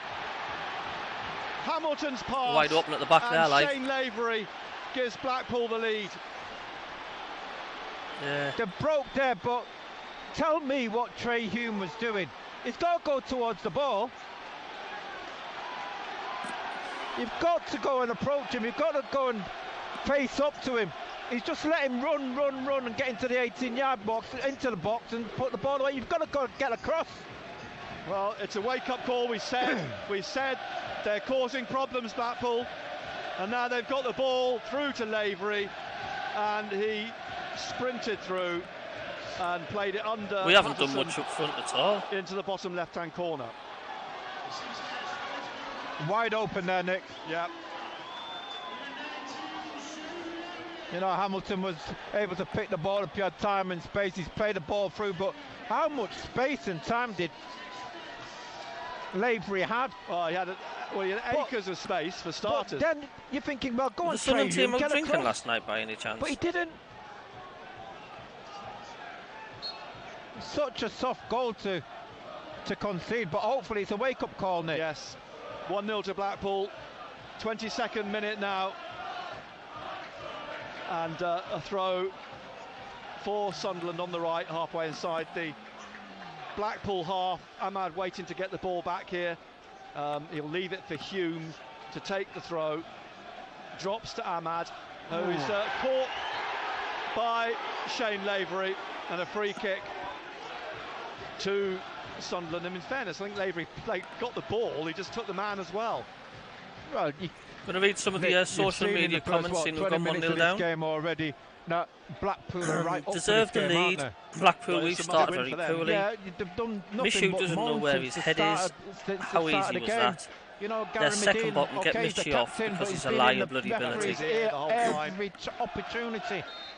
Ahmad with his free kick from the right. Michu towards the left corner of the penalty area, headed away by Thornley, only as far as Roberts.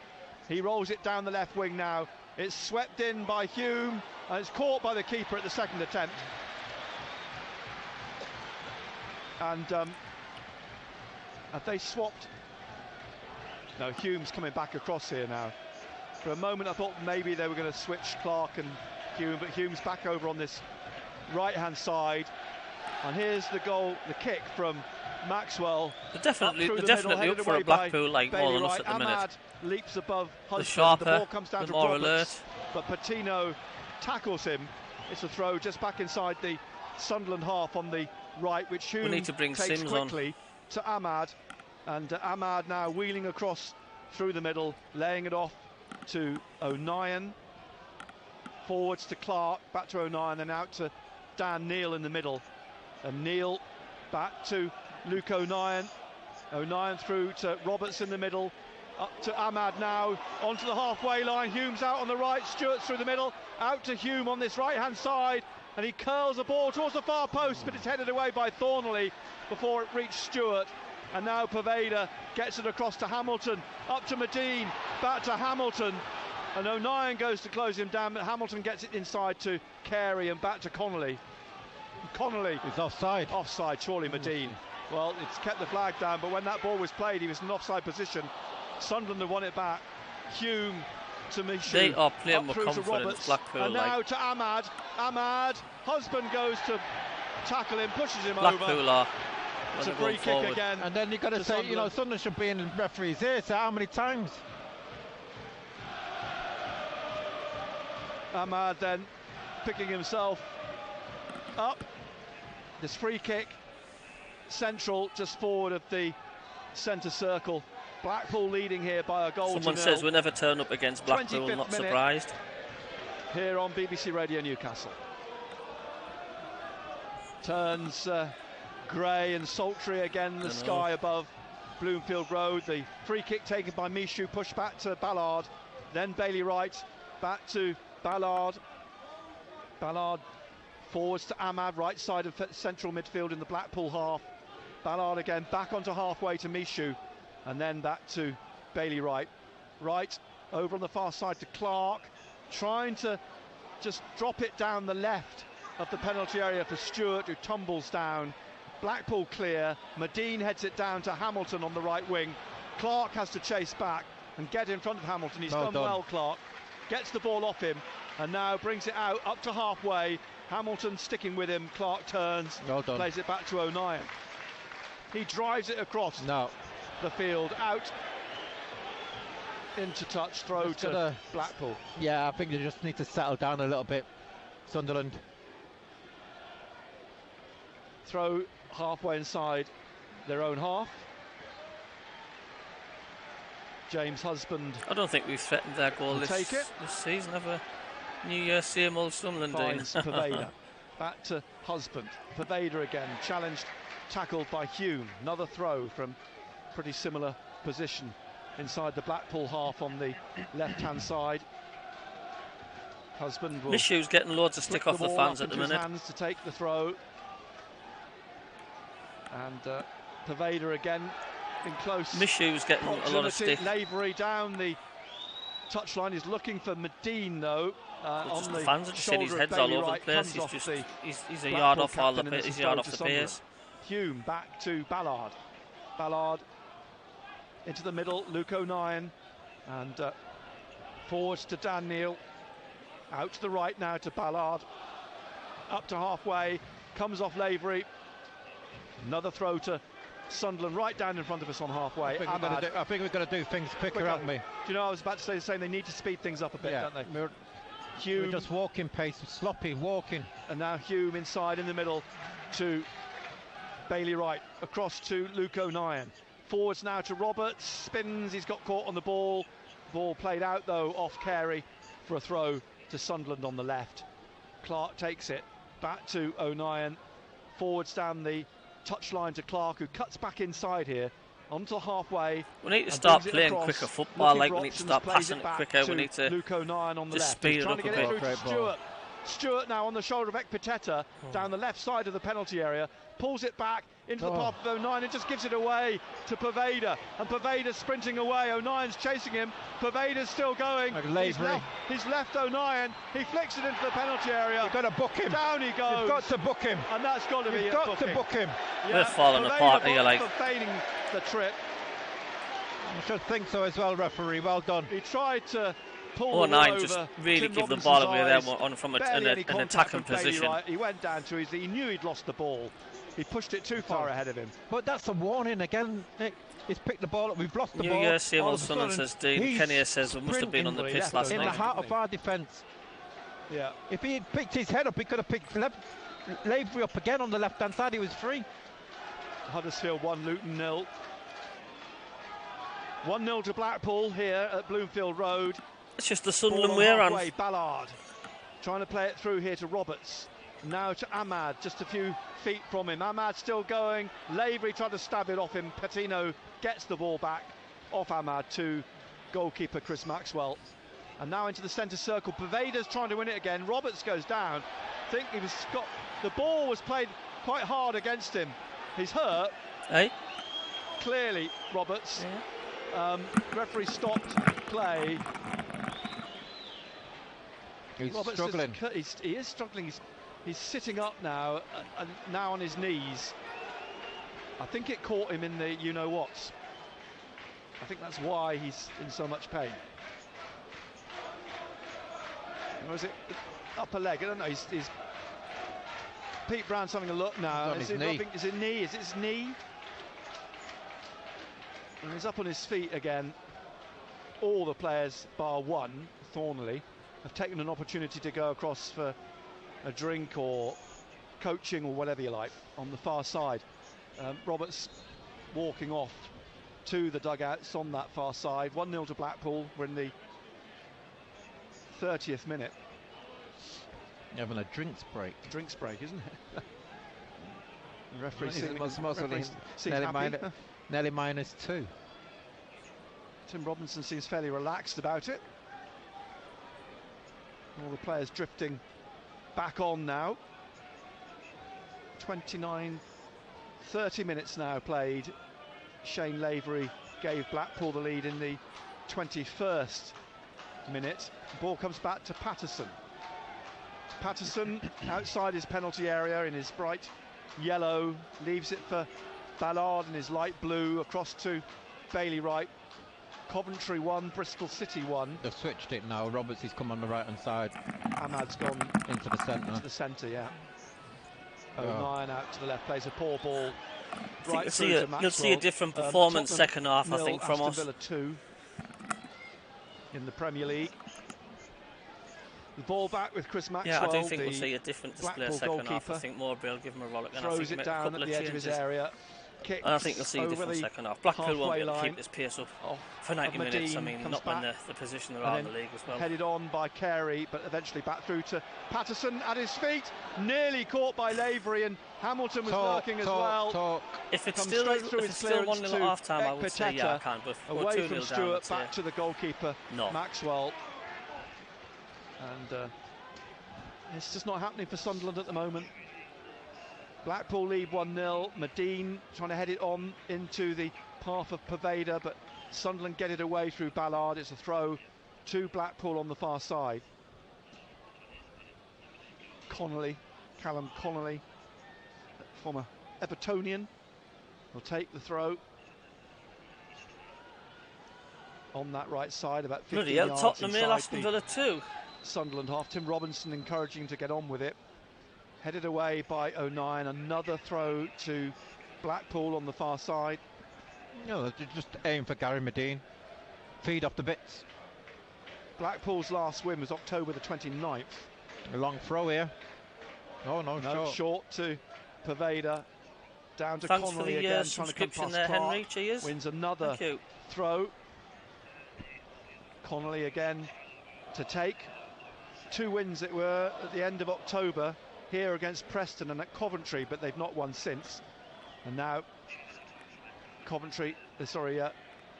Blackpool trying to work it in from the right, Poveda, but he's tackled, and it's a throw to Sunderland. Stop start, innit? Stop start. They've not got any sort of rhythm or momentum at all. Blackpool. Roberts and Ahmad, it's just not worked between them so far this afternoon, but Roberts is falling for it now on his right-hand side, and great ball played up to him, sweeps it forward on his left foot. Husbands chased him and I assume made a tackle because it's a throw. A flag, I think I can... Quickly taken, Ahmad into the penalty area, tries to get his left foot through it, but Thornley knocks it behind for a corner. You can just see by looking at the expressions on the Blackpool players' face, they're mentally ahead of the game. They're mentally up for it more than what we are, and that's what's giving them that drive. That's what's keeping them in the lead. Up come Ballard, they look angry, they look determined, they want to fight for every in ball the box, they can see. Clark in there as well. Roberts just outside the penalty area, as is Mishu. It's played in low, flicked through by the heel of 09, then Roberts' shot is weak from 18 yards. Look at this. Straight 3 against 1. Got 3 against 1. He's got the ball up quickly, but well done, Dan Neil. It's been robbed again by Dan Neil. Back, Neil coming forwards. He goes down at the edge of the penalty area. The ball. They got the ball. No free kick, and Stewart trying to get on the end of a loose ball in the penalty area, but knocks it wide. Excellent work there by Dan Neil. It was. But I think that's what Sunderland need, a little bit of urgency. It's a bit of pace, a bit of urgency, a bit of energy, really, because that was a 3-on-1 opportunity for Blackpool. The kick from Maxwell. But another goal kick then to Blackpool, who lead 1-0 in the 35th minute here on BBC Radio Newcastle. The players just starting to drift towards this. I mean, Blackpool might not finish second or third off bottom, whatever they are. Drops just over halfway. Medine trying to get on the end of it. Dan Neil heads it through to Ahmad. You just can never tell us such a strange out league. to Roberts on the right here. Roberts, everybody's the overlap coming from Hume. Hume running on down the right wing with this, down the right side of the penalty area. Crosses in, a stretch for Stewart. It comes down for Clark. His shot, though, saved at the far post at the feet of Stewart. That's better. 1-0 though still to Blackpool. Maxwell's kick drives this up, looking for Medine. He's got his head to it with Bailey Wright, comes back to Patino, finds Poveda just in front of him, plays back to Carey and out to Connolly on the right wing. Now CJ Hamilton trying to get forwards, but the ball's gone out for throw to Sunderland. O'Nien just waiting to get the ball back. He's done so now. Throw then to Sunderland in their light blue. Drops to Dan Neil, back to O'Nien. O'Nien trying to get this across the pitch, straight to Lavery though. Lavery in the middle, tries to get it through to Carey. Sunderland doing their best to get it clear, but a foul. How many fouls on Paveda, I think it is, just outside the penalty area on the right of midfield. And a free kick to Blackpool. Sunderland all over the place there. Yeah, can't afford to concede a second goal. So this 23, 24 yards out or so. Yeah, we conceded a second goal, game over, I think. Central midfield.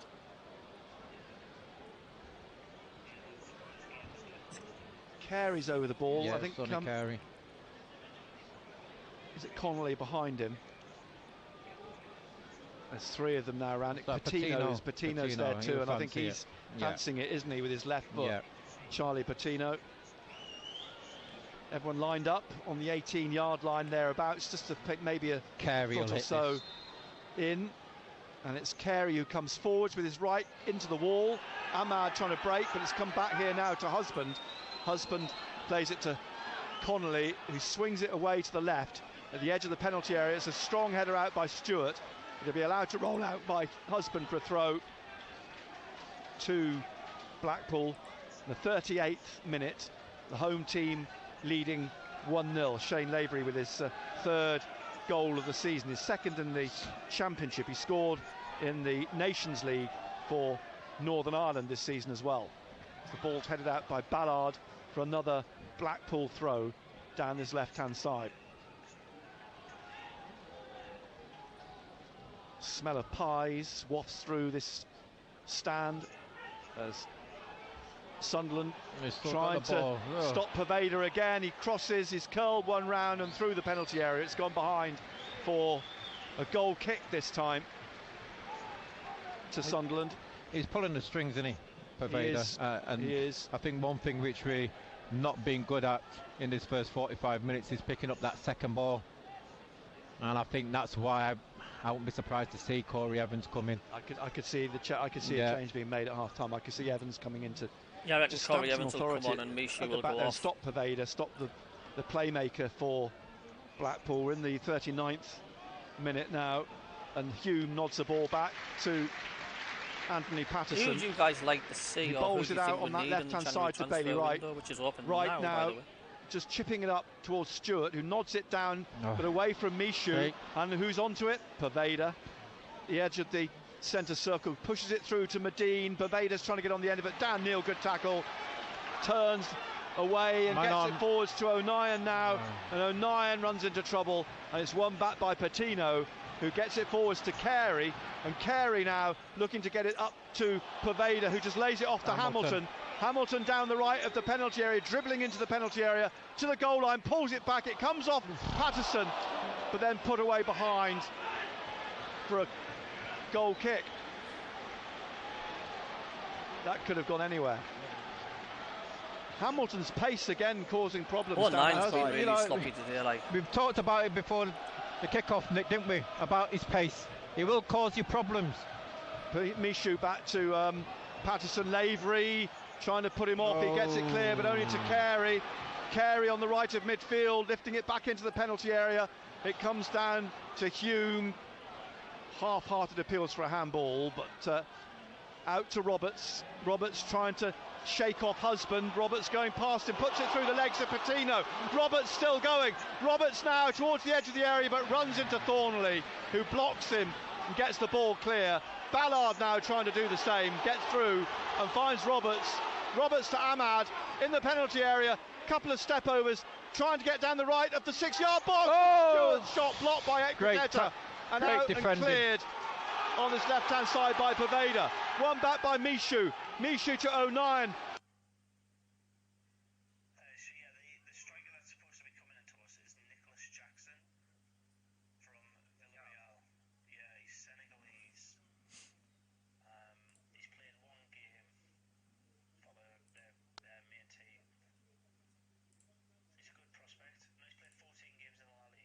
With Tim Robinson, the referee.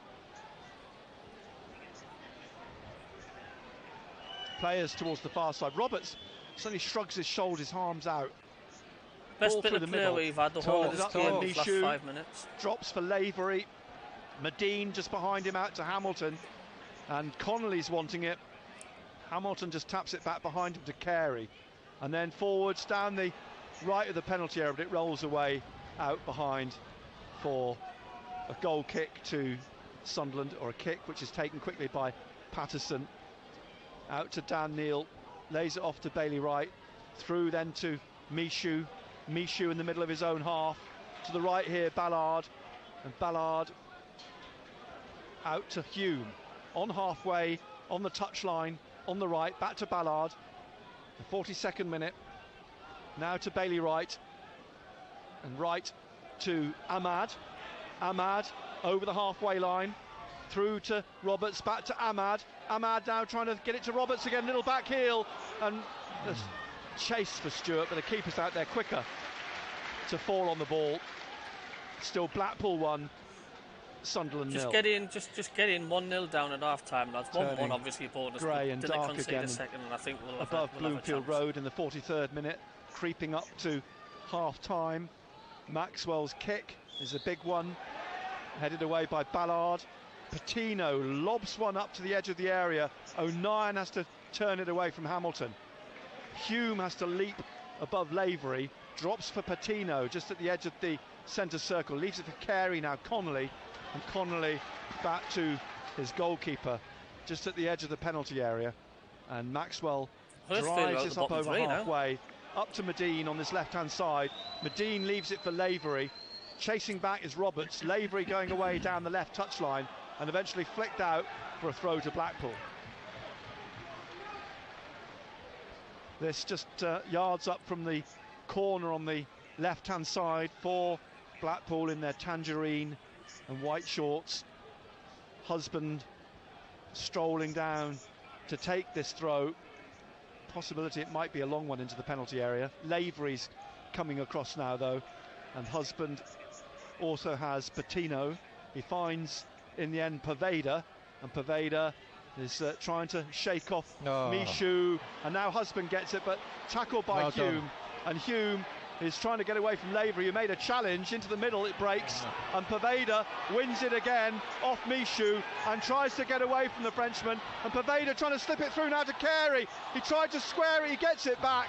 The flag has come up for offside. I'll tell you what, Sunderland are very, very lucky. Poveda is running the show. He's running the show and nobody's doing anything about it. It's been a thorn in Sunderland's side this opening 44 minutes now. Sunderland's defence like 1 minute of the 45 left, and Poveda, Ian Poveda, or is it Jan Poveda, is causing Sunderland all sorts of problems. Huddersfield 1, Luton 1. Hume inside to Michoud. Michoud back from the centre circle to Bailey Wright.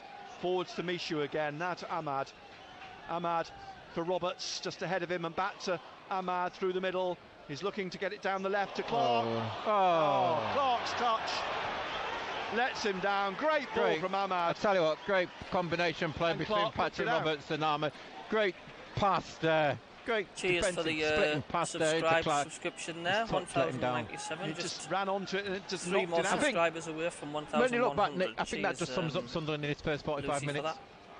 You know, at times, yes, neat, but at times we also sloppy out. There's no tempo to it, no urgency. Well, we're into added time now. The board 3 minutes over on the far side. We're just stuck in second gear. 3 minutes. We just need to come back in the garage, have a bit of a service, bit of an oil change, come out racing up towards Medine again on his chest, down to Poveda, and then it's swept up by O'Nien to Clark. Clark over the halfway line, down that left-hand side. Hamilton sticking with him, and it's played back to O'Nien, inside to Neil, and across here now to Ballard. Ballard down the right wing to Hume. Hume in his own half, just through to what I think they should Mishu, do is they should have a quiz in the dressing room and ask all the players who the pressing manager is. None of them will know. They'll get so frustrated. They'll come out second half angry and up for it. Ahmad back in his own half to Bailey Wright. Look how deep he is. He's a centre-back. Ahmad is playing centre-back. Playing back now. He's right at the back here, Ahmad. Because he wants to get involved. To Ballard, 2 minutes left. Ballard through to Moderator, Hume, out to Roberts on the right wing, back to Hume, down the right of the penalty area. There's only Francis Williams, great commentary all round, brilliant. Thank you, Ahmad. Francis. Ahmad on his left, off the crossbar. Clark and Mishu Is it too well again? Smashed it with his left, off the crossbar. Comes back out here. Ballard trying to get it now through to Clark on the left, who's dribbling into the penalty area. Clark still going, Clark. It's stabbed away. Ahmad now again tries a shot, blocked at the edge of the penalty area. And now a free kick for a foul by O'Nien on Poveda. Excellent strike by Ahmed, but he's again, we said it again. He's hit it too well, hasn't he? Smashed it too well. Off the crossbar. We've got Hartlepool 1, Harrogate 1, Blackpool 1, Sunderland 0 here, with a minutes of the minimum 3 left of the first half. Out comes the goalkeeper Maxwell to take the free kick for Blackpool. Tony Mowbray clapping, trying to gee his players up, but need a bit more than that in the second half. Maxwell. If Amad Diallo had scuffed that shot, he would have kick up towards Medine, goes down with who's that? Is it Ballard? Ballard picks himself up. It's a free kick to Sunderland. About 20 seconds of the minimum 3 left. Whether we get any more added on for these last couple of free kicks. Ballard here on the right, inside to Mishu, across to Luke O'Nien. Seconds of the first half left. Out on the left wing, Clark in his own half still, back to Luke O'Nien. Referee glances at his watch, has come back to Patterson, glances at his other watch, and now will blow. Well, Sunderland have ended the half slightly more positive, I think. Blackpool will exit the field at the interval, leading by 1-0. And Sunderland have got some work to do. I'd rather not take a bit scrappy from their point of view. They've never really got a grip of the game, and Poveda has run the show for Blackpool. He has indeed, in the middle of the park. I think, you know, they've controlled it in there. He's picked up all the second balls in there. When he gets on the ball, he's making things happen. I think we haven't, I mean, at it, you know, you've seen since this kick-off that Blackpool have been in the referees' ear. They've been right up for the game. They've closed people down. They've made it difficult. We've been sort of sloppy, you know, just going through the paces. Blackpool have been up for it without question. It's a must-win game for them this afternoon. A little bit more urgency required from Sunderland, certainly going forwards. It's not really clicked around the penalty area. Some of the last comments? touches, the final touches, have let Sunderland down. Ahmad's hit the crossbar. Clark was slightly unlucky with one he curled in from the left wing. But could have had 3 goals if we had left winger with composure. I do wonder Mishu if he'll bring on having a Corey Evans, because Clark Mishu's been needs given to the come runaround off. by Can't believe the how bad indeed. he's you know, become. he's actually We'll never know why Clark still park, gets a start. He's absolutely picked shocking. everything up. He's Clark and Mishu been a little bit, shall we say, unlucky at times, where his final pass he's picked somebody else out, but it hasn't really happened. So we need to get hold of that in the middle of the park. Indeed. So the second half to come here on BBC Radio Newcastle and SAFC.com. At the break, it is Blackpool 1, Sunderland 0. If you got a new smartphone for Christmas, you can listen right on your phone. Download BBC Sounds and listen to us wherever you go. BBC Radio Newcastle. Total Sport. BBC Radio Newcastle. So then, Blackpool 0, Sunderland 1 at half-time. We will be back with Nick Barnes and Gary Bennett very shortly for full coverage of the second half. Lots of games this afternoon, but only one in the Premier League so far. Aston Villa are 2-0 up. Yeah, we'll just mute the commentary while the half-time, and I'm going to go for... Yeah, I'm just going to go for a cup of char.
Hello, I'm back. Ha ha ha.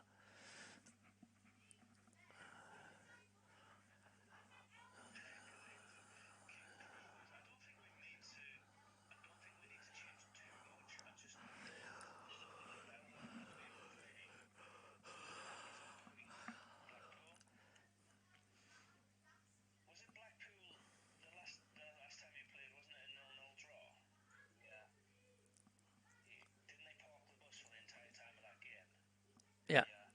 What this is today. This is mental attitude. We've got the talent. We've got on paper we're a miles better side, but today this is mentally simply Blackpool are more up for it than Sunderland are in the first half. If that changes, then we'll destroy them second half.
But what you lot expecting from second half? Then do you think we'll see more of the same? Do you think we'll see a bollocking from Tony Mowbray, or do you think he'll more tactically keep it calm and just tactically change it to come out?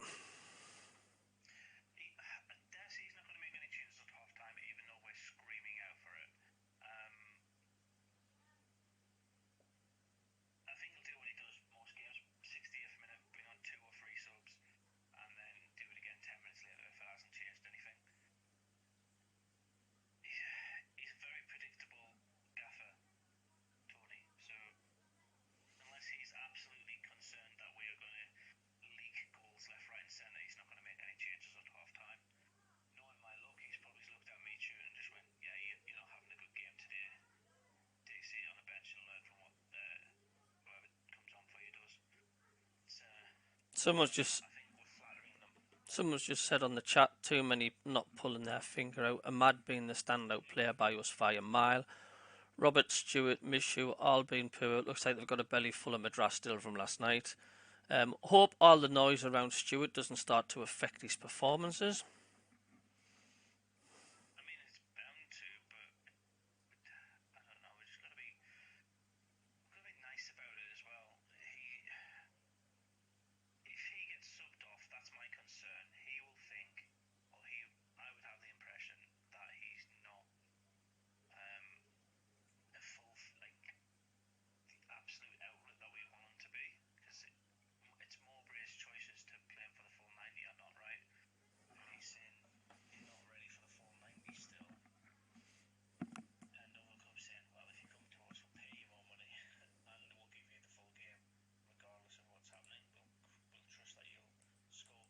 Second one that was ruled out for handball. Elsewhere, Crystal Palace won 2-0 away at Bournemouth. Jordan Ayew and Iberi Eze with those goals.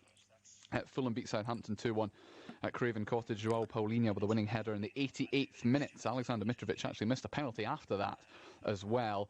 Earlier in the game, James Ward-Prowse had scored both for and against his own team. You wouldn't say it's alarm bells if we did lose this game, would you? It's just one of these hurdles that you trip over, isn't it? 24 points to 16 at a rain-soaked wreck. They actually led at half-time, the Falcons. Jamie Blamar with the try in the first half. Gary Graham had what would have been a terrific finish ruled out by the TMO as well. Brett Connon kicked 3 penalties and a conversion. Missed a 4th penalty late on that could have given would have given the Falcons a losing bonus point. The result means Bath leapfrogged the Falcons, who are down to 10th in the Premiership table. Elsewhere yesterday, Saracens scored 5 tries as they beat Exeter 35-3. That's them 10 points clear at the top of the table now, 10 wins from the first 11 games as well. Gloucester overcame London Irish in a scrappy old game by 8 points to 6. Santi Carreras kicking a last-minute winning penalty. One game in the Premiership today. Northampton are 19-3 up on Harlequins at half-time. Later on tonight in London, Chris Dobie flies the flag for Bedlington in the quarter-finals of the PDC World Darts Championships. He takes on the favourite and the three-time champion Michael van Gerwen in the last. Why do you think a lot of the fans are saying Clark's getting worse with every game? I mean, what they see in that I'm not. The third quarter-final takes. That will be between Gerwin Price, the top seed, and Gabriel Clemens of Germany. The first two quarter-finals taking place this afternoon. The Belgian Dimitri van den Berg is through to the semi-finals. He beat Johnny Clayton by 5-3. Michael Smith is 4-3 up on Stephen Bunting in the second quarter-final. That is the best of 9, so it's the first of 5 sets. A couple of other things, very briefly. In tennis, the United Cup in Sydney, Great Britain have booked their place in the City final. Dan Evans beat Albert Ramos Vinolas, so Great Britain win that tie by 3 matches to 1. And in motorcycling, Britain's Sam Sunderland has crashed out of the Dakar Rally in Saudi Arabia. He was the reigning champion, actually, won the race, that category of race last year. He was airlifted to hospital. His injury is not believed to be too serious, though, and he is out of that race. It is time for us to head back to Bloomfield Road, then. Sunderland a goal down at Blackpool at half-time, but Nick Barnes and Gary Bennett back with full commentary of the second half in just a tick. Half-time highlights. Total Sport. BBC Radio Newcastle. The throw from Connolly hurls it down the right side of midfield over Medine, and then to Patino, who heads it away down to CJ I've seen that huge erection in the background there, Blackpool Tower. Lavery in the penalty area. Lavery shot, he scores. You've got to go to him. 21st minute. Hamilton's pass, hard as a rock. And Shane Lavery gives Blackpool the lead. Nick Barnes and Gary Bennett, MBE. BBC Radio Newcastle. Blackpool about to get us underway for the second half. They're attacking the north stand, their favoured way of playing in the second half. The Blackpool Tower end of Bloomfield Road, leading through that Lavery goal. No changes. So Ant's behind is still on the last 5 minutes of the Wigan game. For the second half. So Sunderland, Patterson in goal, Ballard, Wright and O'Nien, Hume and Clark the wing-backs, Neil, Michoud, Ahmad, Roberts and Stewart. Throw to Blackpool in their tangerine and white. Connolly takes it and gets it back from Carey, crosses from the corner almost. It's cleared by Bailey Wright out to the left and hooked away by Jack Clark. And now Dan Neal winning the loose ball on this left-hand wing into Ahmad, who's on the shoulder of Patino, and Ahmad plays it back at the edge of the area to Ballard, who gets it out far side to Hume, trying to get it forwards to Roberts, but it comes off him inside for Blackpool to come back again with Lavery on that left-hand wing, the goal scorer. He goes down, he's tripped by Ahmad, or by Roberts, and Tim Robinson, the referee, straight away, no hesitation in blowing and awarding the free kick to Blackpool in these opening minutes of the second half, 47th minute now. Blackpool leading through that goal from Lavery in the 21st minute. The free kick then virtually on the touchline on the left, halfway inside the Sunderland half. Sunderland line up on the 18-yard line. Got to defend this one. Whipped in, it's hanging in the air here, and on the shoulder of Bailey Wright. Connolly's trying to somehow push the ball home, but it's caught, saved by Patterson. But Bailey Wright, I think, slid into the post. You know, my thinking of that, Nick, is look how far the ball's travelled. Why didn't the keeper come and get it? Standing on his line then. Standing on his line? It's basically near enough, what, 2 or 3 yards out. You've got to command your box. Bailey Wright's back up on his feet, limping slightly, slid into the post. Patterson has the ball in his hands, just at the edge of the penalty area. It was similar to the other night, Wigan. The ball's being played in free kick, it's whipped in, and it's in the 6-yard box, hit somebody, and it's gone in off 09, own goal. Could easily have been Bailey Wright there. Referees blown again here in the middle. He's talking to Dan Neil and Gary Medine. And Pervader's there too. In fact, it's Pervader and Gary Medine. Gary Medine, the captain of because he's been Blackpool. booked. Pervader's been booked. Pervader's been booked, yeah. So he's just warning him. That's what he's saying. Next time, and he's off. Second yellow. Both Michoud and Pervader in the middle are on yellow cards. The ball played out to the right from a free kick for Sunderland.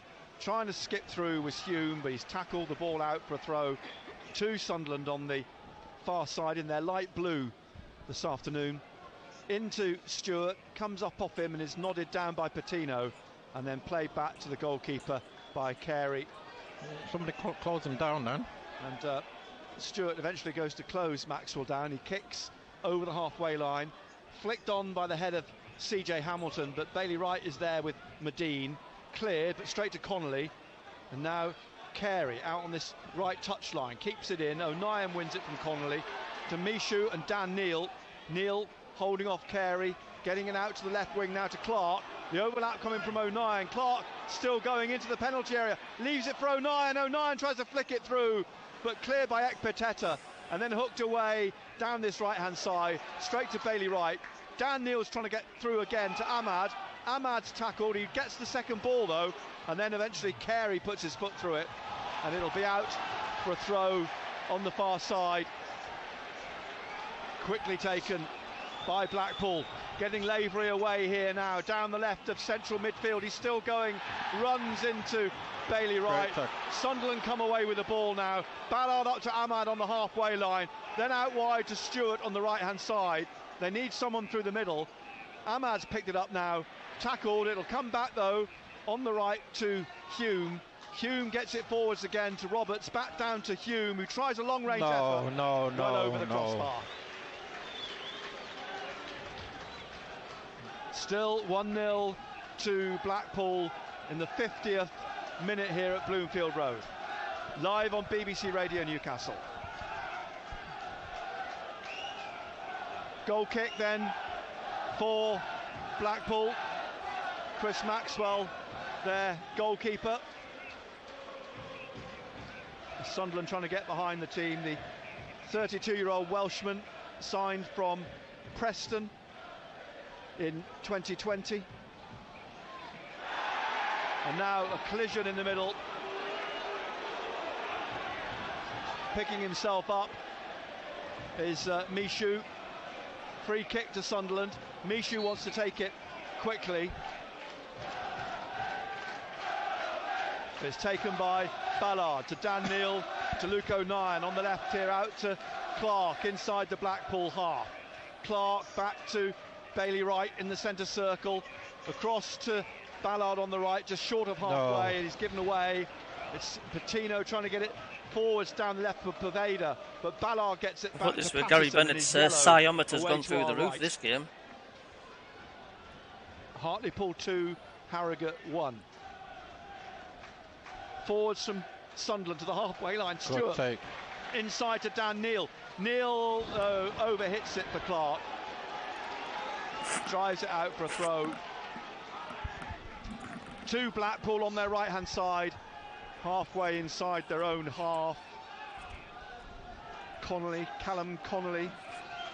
You know what they want to do, Nick, is try to get the ball out to Clark. Every time he's got the ball, it's caused panic, can he?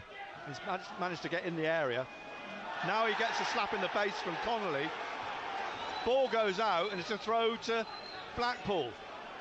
Clark remonstrates with the officials. He's quite right to do so, because he did get a hand in the face then from Connolly. And the play goes on. The ball swept up and out, cleared to Clark. Michoud inside. He plays it back to O'Nien, who gets it back now to Patterson at the edge of his 6-yard box, with Medine waiting for a mistake, but headed on again on that far side by Husband. And then Ballard challenges Lavery, gets the ball out, throw to Blackpool. 53rd minute, Blackpool still lead 1-0. Throw will be taken by Husband, I'm assuming over there, 10 yards from the corner. looks for Pervader down in the corner.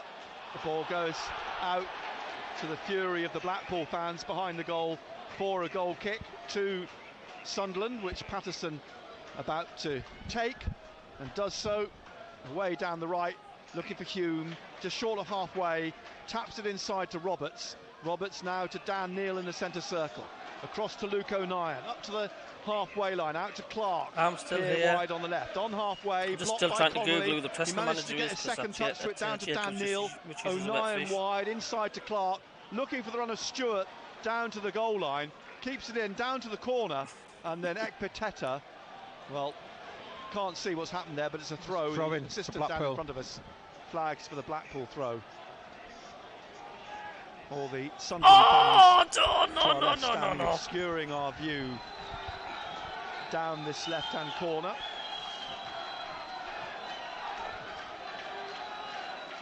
Tim Robinson, the referee, encouraging Blackpool to get on with it. There's going to be a lot of that in this second half, Nick. Time wasted.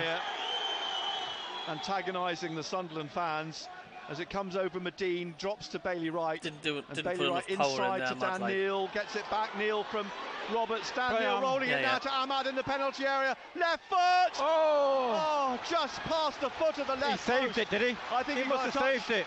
Maxwell got a hand to it. It's a corner. Maxwell did well. He got down low and just got his fingertips to it to take it round the post. Nice move, though, from Sunderland to tee up Ahmad. Hartlepool 2, Harrogate 2. Clark will take the corner on the left.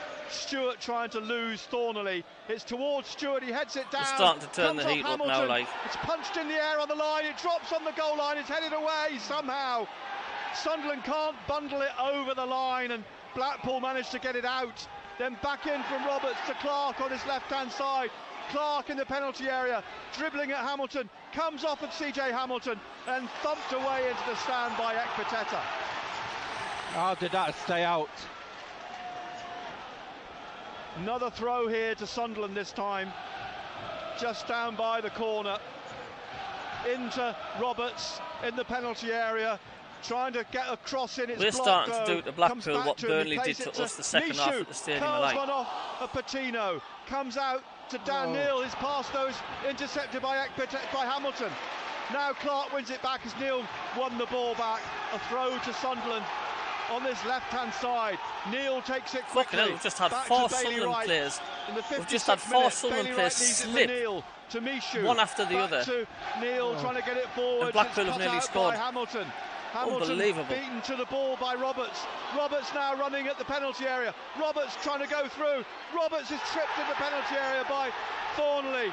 Referee says nothing. Runs away. Play goes on. Pervader out to Lavery on the get left across wing. To him. You got to get across. You got to get across to him. Lavery shoots. It ricochets away from Bailey Wright. End to end. Hamilton now to Carey. Carey in the penalty on his left. And Patterson goes down, makes a save in front of Medine. Quick kick upfield, looking for Stewart. It's headed away by Ekpiteta into the centre circle. Patino trying to find Hamilton on the right wing.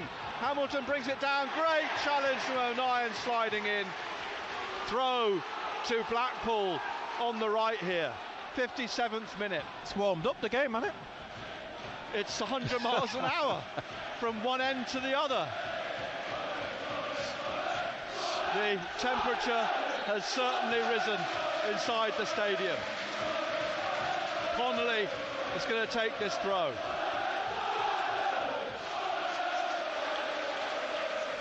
Connolly gets the ball back on this right side from Carey. Back to Carey. He just chips it down towards Hamilton. Headed out. It's a throw to Sunderland. The Mads just give a stupid sloppy pass away there.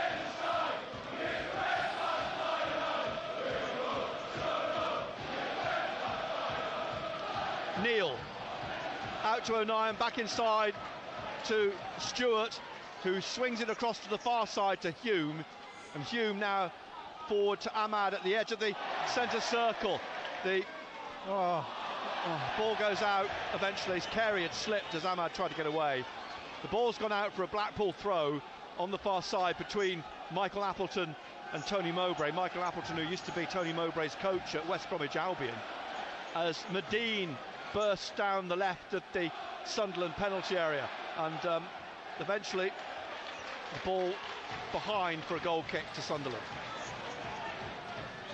Tapped by Anthony Patterson to Bailey Wright, brings this out through the middle and then plays it through the centre to Michoud. Michoud up through the centre circle, leaves it for Stewart, who lays it off on the right hand side now to Hume. Stretches, but he gets it forwards to Roberts, and Roberts coming inside, dribbling through the middle, plays it to Stewart, who plays it back to Dan Neil in the centre circle, and squares it to his left to Luke O'Nien, out to the touchline on the left to Clark. Clark now, Connolly can't get hold of him. Clark still going. Clark is pushed over by Connolly, nothing from the referee. O'Nien tries to get it through to Roberts, but cut out, comes back out to Dan Neil, leaves it for Bailey Wright. Now Michoud is clipped by Patino, but Michoud still has it and plays it across to Ahmad on the far side, trying to get it through to Roberts. Ahmad has to watch as it bounces away into touch for a Sunderland throw. Hume comes forwards, is delayed in getting the ball from Shane Lavery, finally takes the throw. Comes down to Michoud. Sunderland getting on top. Blackpool player goes down. Patino and Paveda. He's got to put Corey Evans on the break now. Wants to try and slow the game down, which we see this a lot of time against teams. Falls to Carey. Pendulum swinging in front of Sunderland. For Hamilton. It breaks through for O'Nien to try and slide in and get away from Paveda, back to the goalkeeper. O'Nien again, back to Patterson. Paveda's he's rolled over. And the referee stopped the game, and Paveda allowed to receive treatment. Wrong with him there. Didn't even get touched, man. As you say, Blackpool will try everything under the sun to slow things down, won't they? They lead 1-0. We're in the 60th minute. Down. That's exactly what he's doing. He's sitting on the pitch Paveda being this will be a 4 minutes at the edge of the Sunderland penalty intervention. This will stop the game for 4 minutes to slow the game down again. With you on BBC Radio Newcastle on Tuesday night, when we've also got full commentary of Arsenal Newcastle. Another drinks break on the far side for a lot of the players. Bars coming on. And who will he come on for, do you think? Michoud. Yeah, I thought they would have brought Corey Evans on. I think they're wrapping Corey Evans up in cotton wool at the moment. What for? It's fuck all wrong with him, man. Nothing happened. He didn't even get touched. Injury. Stress. Fatigue. Didn't get touched. Injury. We're worried about Thanks for the subscription there, Paul. Cheers, mate. So, Paveda up on his feet. Sunderland, as you say, about to make a change.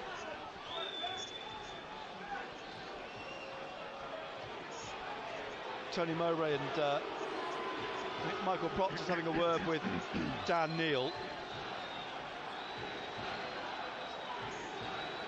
So change imminent. We're in the 61st minute. Barr now on the touchline, and the player going off is Michoud, as you say.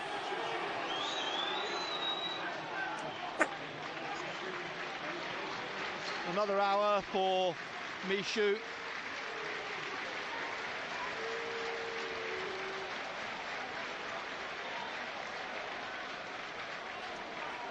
On comes Barr.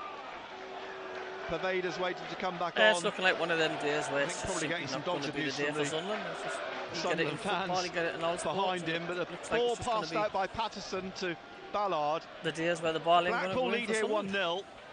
We're in the 62nd minute, and the ball down the right wing. Ahmad, it just runs away from him, out for a throw to Blackpool on the left, halfway inside their own half. Blackpool in their tangerine and white, Sunderland in light blue.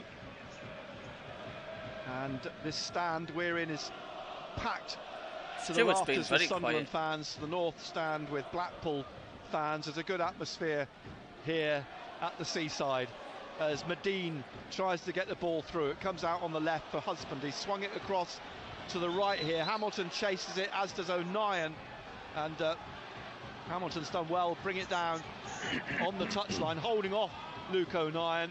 Onto his left, a block by O'Nien. Takes it through to Stewart, who gets out immediately on the right-hand side to Roberts. Roberts now down the right wing, trying to come on down into the penalty area. Down goes the defender. Referee and the assistant say that Roberts pushed him. And it's a free kick to Blackpool in their penalty area. Good defending, clever defending. Got his body there. Some more frustration for... This is frustrating. Sunderland in the bid to try and get goal back here. Trailing 1-0. Chris Maxwell out to take the free kick. The goalkeeper in his green away to our left. Drives it down the left. Over Gary Medine. And back here for Trey Hume, who passes it inside to Bailey Wright. Back out to Ballard on the far side.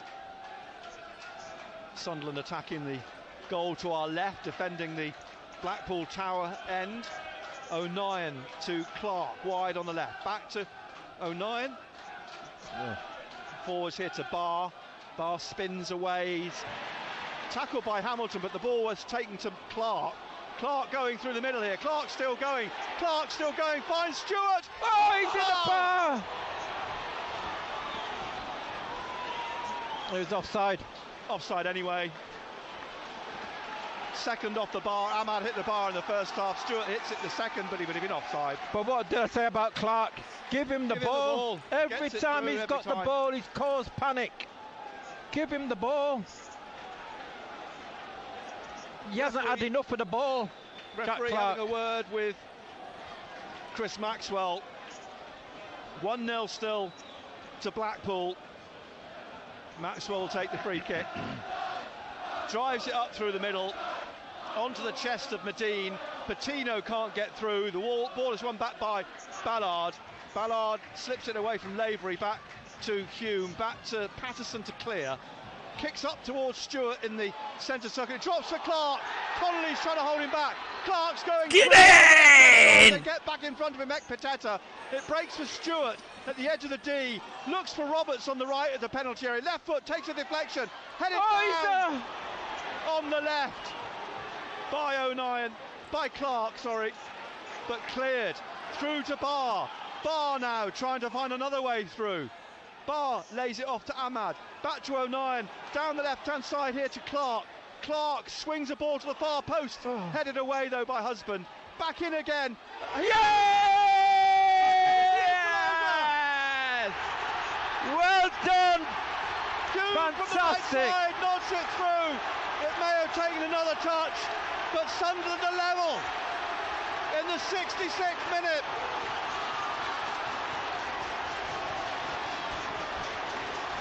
I'll tell you what, Trey Hume did Blackpool excellent there. again. So did Jack Clark. Fantastic. Sunderland are level, the 66th minute. Did it take a final touch? Trey Hume's header. I think it was for Stewart. I think Stewart might have well got the final touch to it. Ross Stewart's headed it in. It's a great win by Trey Hume, but good play again by Jack Clark. Yeah. Now, can Sunderland get on to win this? Clark trying to get through again on the left. Block made. Quickly taken throw. But Blackpool have it back. Paveda through for Patino. Out comes Patterson, slides out. And takes the ball. 1-1.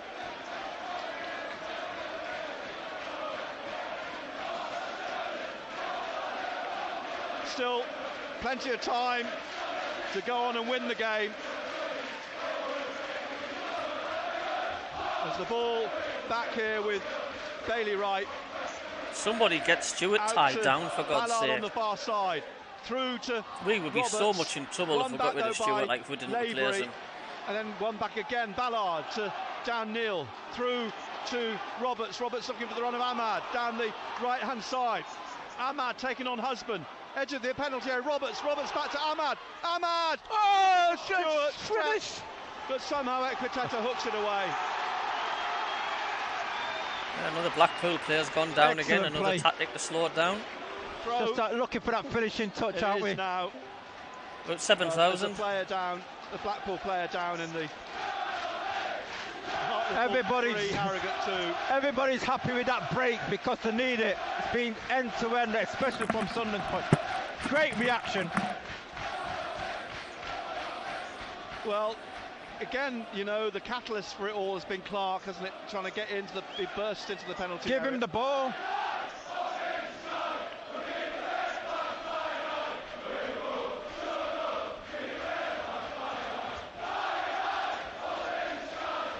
Still the stoppage here for the treatment to... I think it might be Gary Medine, but no, Medine's actually over on the touchline. Bailey Wright's come back to have a look at what the issue is.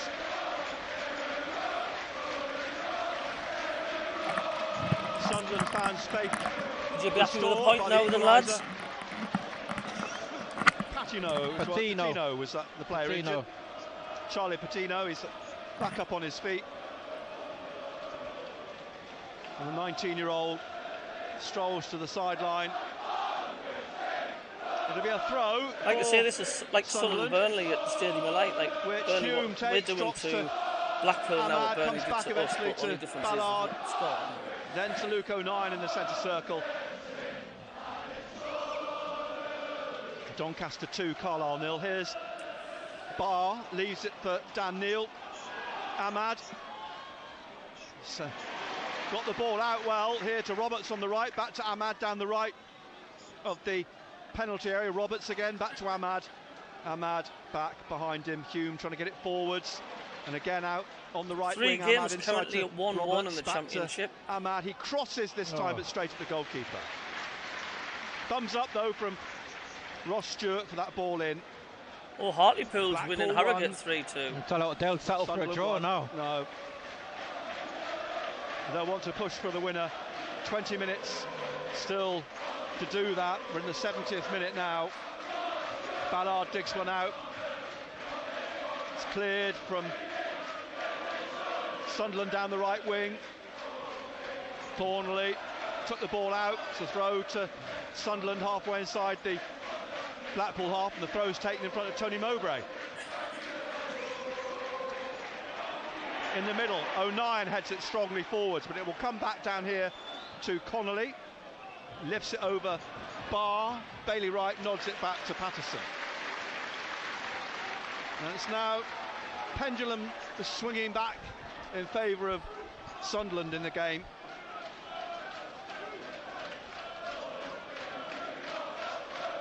Bailey Wright through the middle here. Hume, now surely was fouled by Lavery. Free kick, and I think Lavery's going to get a yellow card here as well. Do you want to hear some of the comments at half-time? So Lavery, some of the comments of the Sunderland's equaliser? In Tim Robinson's notebook this afternoon. So it's had to come, being out Sunderland this half, priced us, but clearly our ball doesn't make a couple of changes. There's two players waiting to come Jack on the Clark, far man side. Of the match for me so far. Yellow card shown to... I think it might be Jerry Yates. Might be, mightn't it? Play resumes, free kick. Neil through now to O'Nien. Up to Stewart, just inside the Blackpool half. Back to O'Nien. Through again to Barr. Ooh. He slipped. He, from the floor, tries to get his foot to it. Eventually it breaks for Gary Medine. Barr comes to win it back from Patino. It's dug out by Carey, out to Hamilton on the right-hand side.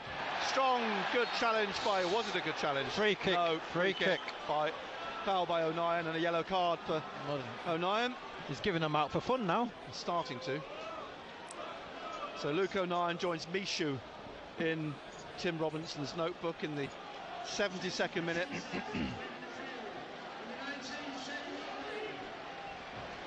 So Lavery's coming off and Yates is coming on. Couldn't think of anything off the top of my head. So that is a straight swat up front.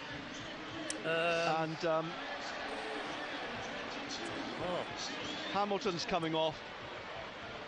I think Beasley's coming on. Sunderland have so again, it's a light swap. It's not the end of the like for like swap. Jake Beasley. A double substitution by Blackpool. Carey's going to take the free kick.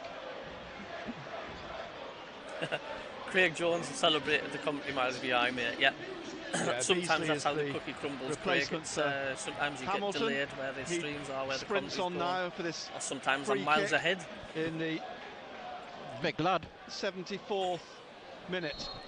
Carey from the right-hand side towards the far post.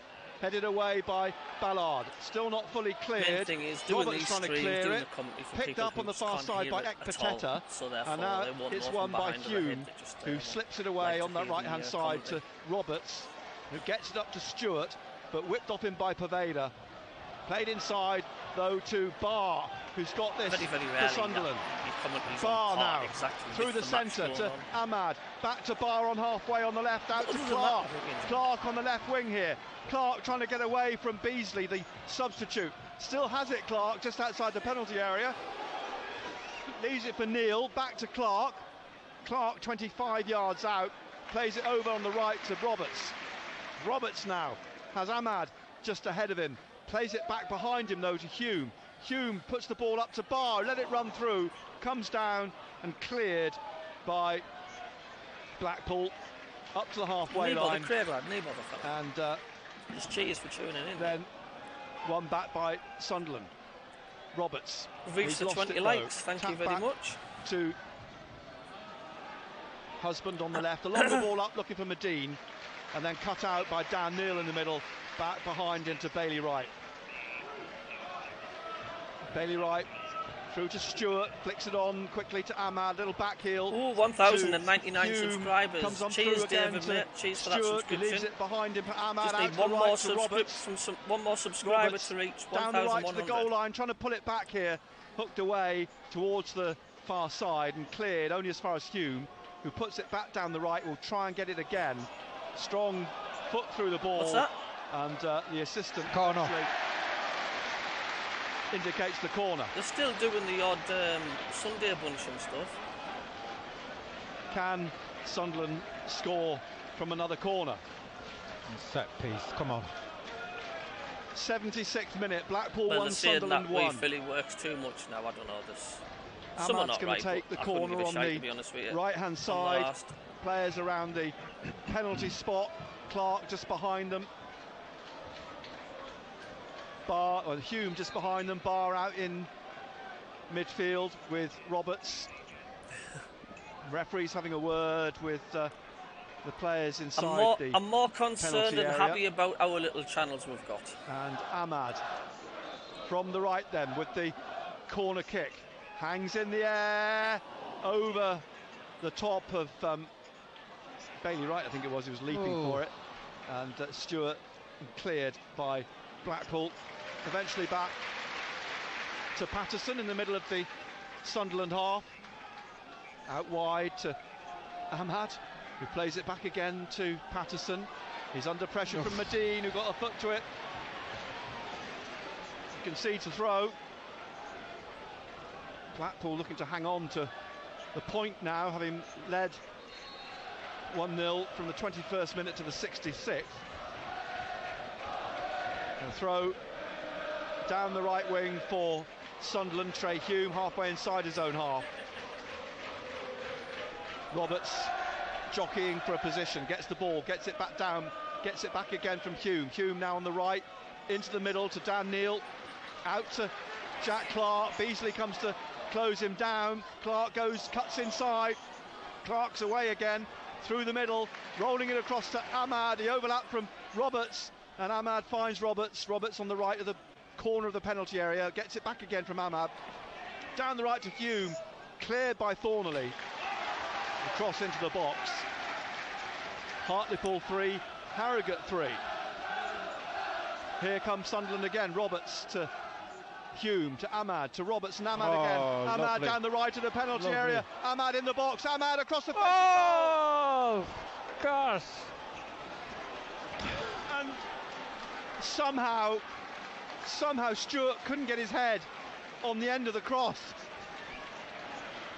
He must have He's in the felt net. It Yeah. He ended up in the goal.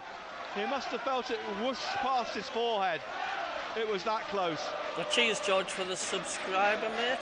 1,100 subscribers now on the channel. 78th minute. Thumbs up. Much appreciated. Still 1-1. Thank you. Maxwell with the goal kick. Thanks. Up through the centre. Barr gets his head on it, comes back to Hume. He tries to get it forward, but gets it out for a throw to Blackpool. Inside their half. 10 minutes to go. Do you think we can win this, lads? Tony Mowbray. Husband with this throw for the home team. Down the line he goes. Headed away by Ballard. Up to Stewart. Stewart in the centre circle. Lays it off to Clark. Clark still going through the middle here. Clark trying to find an opening. Plays it to Ahmad. Ahmad trying to get away from Yates. Gets it out to Roberts on the right. Roberts cross to the far post. Stewart down. Headed behind by Connolly. Tell you what, excellent Sunderland in the second half. The way they've gone about it, haven't they? They're knocking at the door. Can they knock in a winner? The corner on the left to be taken by Clark. Everybody up again. Ahmad, Barr and Roberts outside the penalty area. Dan Neil back in the centre circle. In comes a low ball. Oh, flicked over the top by Luke O'Neill. Millwall have gone 3-0 up against Rotherham. Are you guys surprised how bad Rotherham have been this season? Blackpool. 10 minutes left. Blackpool 1, Sunderland 1. Francis Williams, come on, Sunderland. BBC Radio Newcastle. Maxwell with this goal kick for the home team. So Millwall have gone above us. We absolutely murdered them at the Stadium of Light. And Patino's going off, and Kenny Dougal's coming on. Dougal, the Australian international midfielder. So that change made. All the players in the centre pretty much for this goal kick into the 81st minute, and the ball laid off by Beasley. I think every team in this division will lose to a lower league team, a lower position team. I think it just finds happens, Thornley, who plays it up to the edge of the Sunderland penalty area. Bailey Wright heads it out. It's Stewart here on the left. Yeah. Back to O'Neill, dinking it up to Ahmad, who leaves it for Wright. Wright looking for Barr, who goes down on the shoulder of Thornley. Dougal back to Ekpateta, driving it forwards into the Sunderland penalty area, caught by Patterson, who bowls it out quickly to Hume on the far side, who nods it back now to Ballard. Creeping into the 82nd minute. Patterson out to Ballard. Ballard forwards down the right to Roberts, still inside the Sunderland half. Back again 1,001 to Patterson. Subscribers now. Thank you there, Colin. Cheers, mate. Away to our right. Up to the halfway line, where thanks for another subscriber there. Climbs all over Stewart. Free kick to Sunderland. Just need to get the watch time hours up.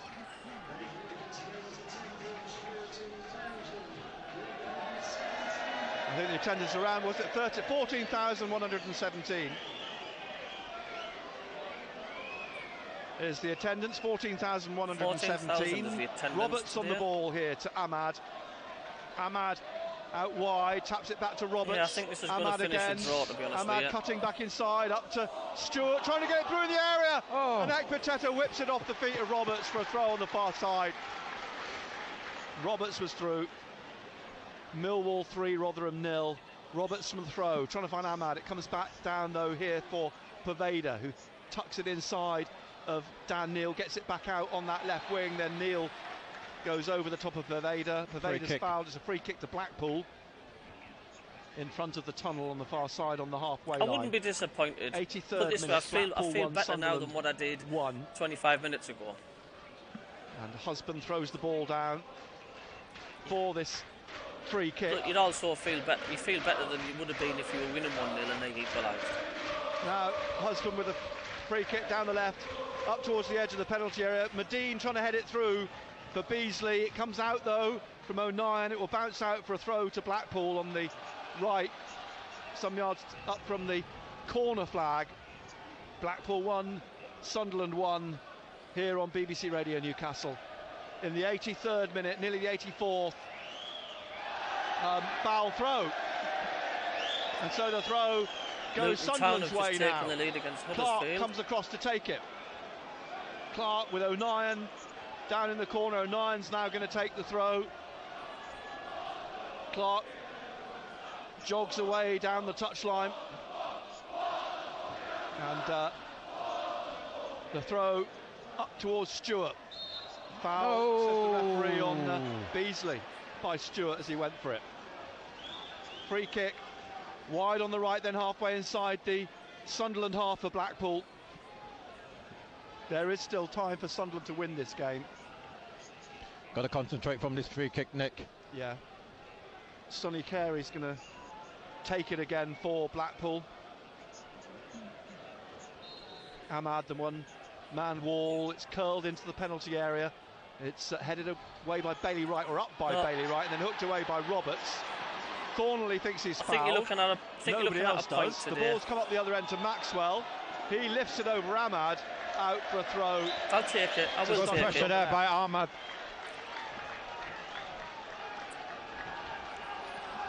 So O'Nien with another throw for Sunderland on this left-hand side. And Neil trying to turn away from Beasley. Beasley pulls him down. Well. Free kick to Sunderland again in the middle of their own half. Beasley has been shown a yellow card for that foul. And is being spoken to now by the referee. No, Gary Medine's in his ear again. Yeah.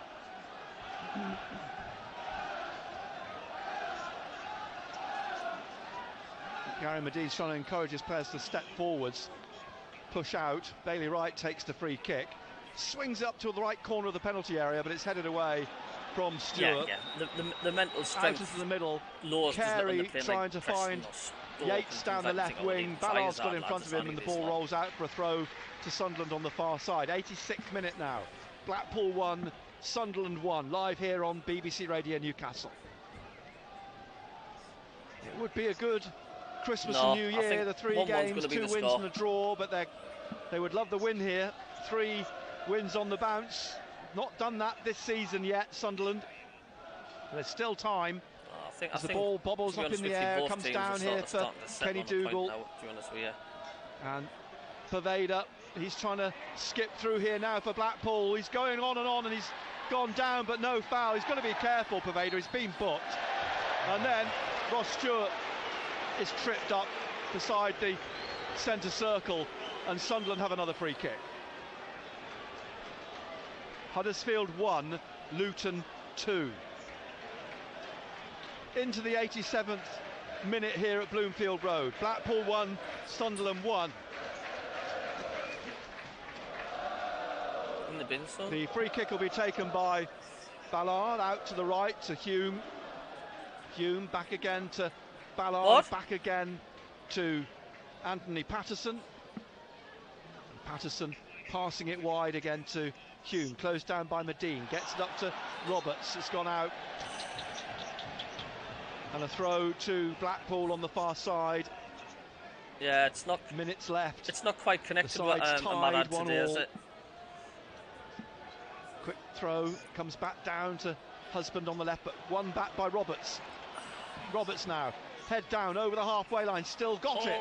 Tries to roll it through. Bar to Bar. Bar's got Clark to his left. He rolls it to Clark in the roll it across the roll it on the floor. And again, just Ahmad had let his hair grow longer these last couple of weeks. Millimetres away from the head of Ahmad. Roll it on the floor. He puts it in. And it's a throw on the far side to Blackpool.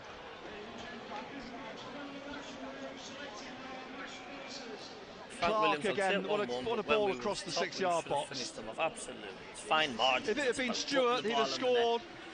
It fell to the smallest man, Ahmad, and he couldn't get a connection. Winning goal there.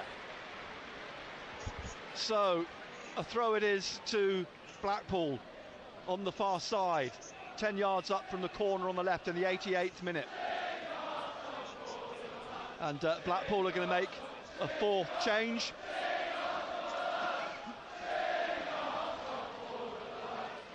And Pervader's coming off,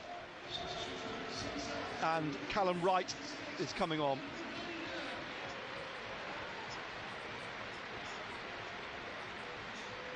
Nottingham Forest 0, Chelsea 1. Callum Wright, a midfielder from Leicester City in the summer, comes on. And we're in the 89th minute. 1-1 at Bloomfield Road. Yep, Neil take a point, trying to get lads. the ball forwards. It's a throw, though, to Blackpool on the left, halfway inside their half. It's still a better position than when we were losing the ones. Can't argue that. Hurried up here. Husband with the throw for Blackpool. Down the line it goes, over the head of but it's positive that we're playing Nadine. well, and we're playing come well. Out to Yates, I think it it is on the these left. chances second half. He's trying to shrug off. And it's positive the way we've played Luke the second O'Neill. half. Back out into midfield. It's swept in towards Medine. Great take. But taken in front of him by Patterson, who kicks upfield. Ekpateta heads it back into the Sunderland half. Neil heads it off the back of the head of Callum Wright. It drops for Dougal in front of Barr. And then out to the right where O'Neill cuts it out, heads it down to Dan Neil, who taps it back to Patterson. Doncaster 2, Carlisle 1. Roberts heads this on into the Blackpool half. Headed away, though, to the right, and Hume knocks it out for a throw as we enter the last minute of the game. Tony Mowbray urging everybody on at the far side. Blackpool 1, Sunderland 1. How much time will Tim Robinson add on as the ball drops on halfway and is put forwards again by Dougal? Wright trying to get above Dan Neil, and then it's lobbed into the Sunderland penalty area, straight to Patterson. Just listening to the supporters, I think they'll be just happy with the draw. For tuning in tonight. Well, it's a good point away from home. As someone said earlier, you know, 7 points from the 3 games is an acceptable return. And we'll have 5 minutes of added time. We're into those 5 minutes now. Blackpool have had a player sent off. But it's Blackpool who have a free kick. So Sunderland have to concentrate and see this out. And this free kick from inside the Blackpool half on the left-hand side. Left of the centre circle. Driven to the edge of the penalty area. Medine nods it down. It's in the air. It's a bit too late, though, really. Sunderland. I mean, not going to have much of an advantage, that, really. Pateta, who's trying to put it back away down the right wing. And eventually it rolls behind for a goal kick to Sunderland. Blackpool 1, Sunderland 1. 4 minutes of the minimum 5 left. Here's Roberts wide on the right. It would have been handy this if there was 20 minutes to go, but it's not going to really do much in our favour. There's like 2 minutes left. Ballard squares it to Dan Neil. And now out to Clark on this left wing, just on halfway. He takes on Beasley, tries to get past Connolly. He's got to go. Connolly, he's got to go. And he's already been booked. He's got to go. And he's going to be sent off. The yellow shown, then the red. Callum Connolly sent off. A second yellow card in the 91st minute. So now Blackpool have to see out the game with 10 men and a free kick for Sunderland on this left wing, which Clark will take. Connolly is still strolling off. The referee's pointing to his watch. And a litany of red cards this season for Blackpool. They had 3 sent off in the game against Sheffield United at Bramall Lane. 2 in the 91 in the I'll take tunnel. It, though. I'll take it. So off goes Callum Connolly. Blackpool down to I'd rather 10. feel like what I do now than what I did. The free kick floats up to the far corner of the penalty area. It's headed away by like I say, we're going to be realistic. We're not going to win every single match. Calls for handball, wins the free kick, and another chance for Sunderland to put this in the free kick Sunderland tried to take it quickly, the referees pulled it back. Another chance. Clark's asking for the ball. He wants the ball, and we said you've got to give him the ball as well. Coming up to 3 minutes of the minimum 5 played. 1-1, free kick for Sunderland on the right of midfield. O'Nien takes it, up go the heads. Ekpiteta gets the ball out, only as far as Clark, just outside the area, and he's trying to go through into the box now. He does, and he's got to find a way through. He taps it back out to Barr on the left, and Barr back into the centre to Luke O'Nien. O'Nien to Roberts. Roberts to Ahmad. Down the right. Oh, and it just rolls past him. And it's run behind for a goal kick. You don't have the given right to beat any team. Yeah, you think you can. And a minute and a half of the minimum 5. We might get a little bit more than that added on after the sending off of Callum Connolly. It's interesting how things have changed, Nick. You know, we're going to get a point here, and we're going to think that it's disappointing getting a point. Yeah, I come back to the fact the old attitude of the football club, the old attitude how we played the second half. A 7-point return over Christmas New Year is not to be sniffed at. As the kick from Maxwell, up goes Medine with Ballard. Ballard on the floor, but play on, says the referee. The ball's gone out. A minute of the minimum 5 left. Blackpool 1, Sunderland 1. A throw for Blackpool over on the far side. Down the line it goes. Up goes Ballard to head it forwards, and Roberts trying to get it down to the halfway line. Fornelly gets it back down the left with a foul on Ballard on the far side. Another free kick to Sunderland. I'll take it. Let the goalkeeper take it. Goalkeeper, come and take it. Now Patterson's coming out. Hey, honestly. To take the free kick. We're nearly up to the 5 minutes. Patterson drives this ball up to the edge of the Blackpool penalty area. Up goes Stewart, but Ekpiteta behind him heads it away, and Bailey Wright taps it to Dan Neal. Now to Luke O'Nien. O'Nien out to Clark on the left wing. Clark taking this on down the left of the penalty, taps it into Barr. Barr in the box trying to square this. Barr, he does, but it comes up off of Carey for a corner to Sunderland. I've got to say, it's been an excellent second half by Sunderland. Much better, hasn't it? Much better. They're the ones who's been asking the questions. They're the ones with quality. Minutes of who was our man of the match against Blackpool? From the left. Jack Clark will take this corner. A lot of movement in the penalty area towards the far post. A couple of players go down. The ball breaks over on the far side, and I think that's it. The whistle blown by Tim Robinson. It's finished all square, and as you said, you know, expectations as such, that feels slightly disappointing, but bearing in mind it was a poor first half, they got back into it in the second half, but just couldn't find that second goal, not for want of trying. A couple of instances where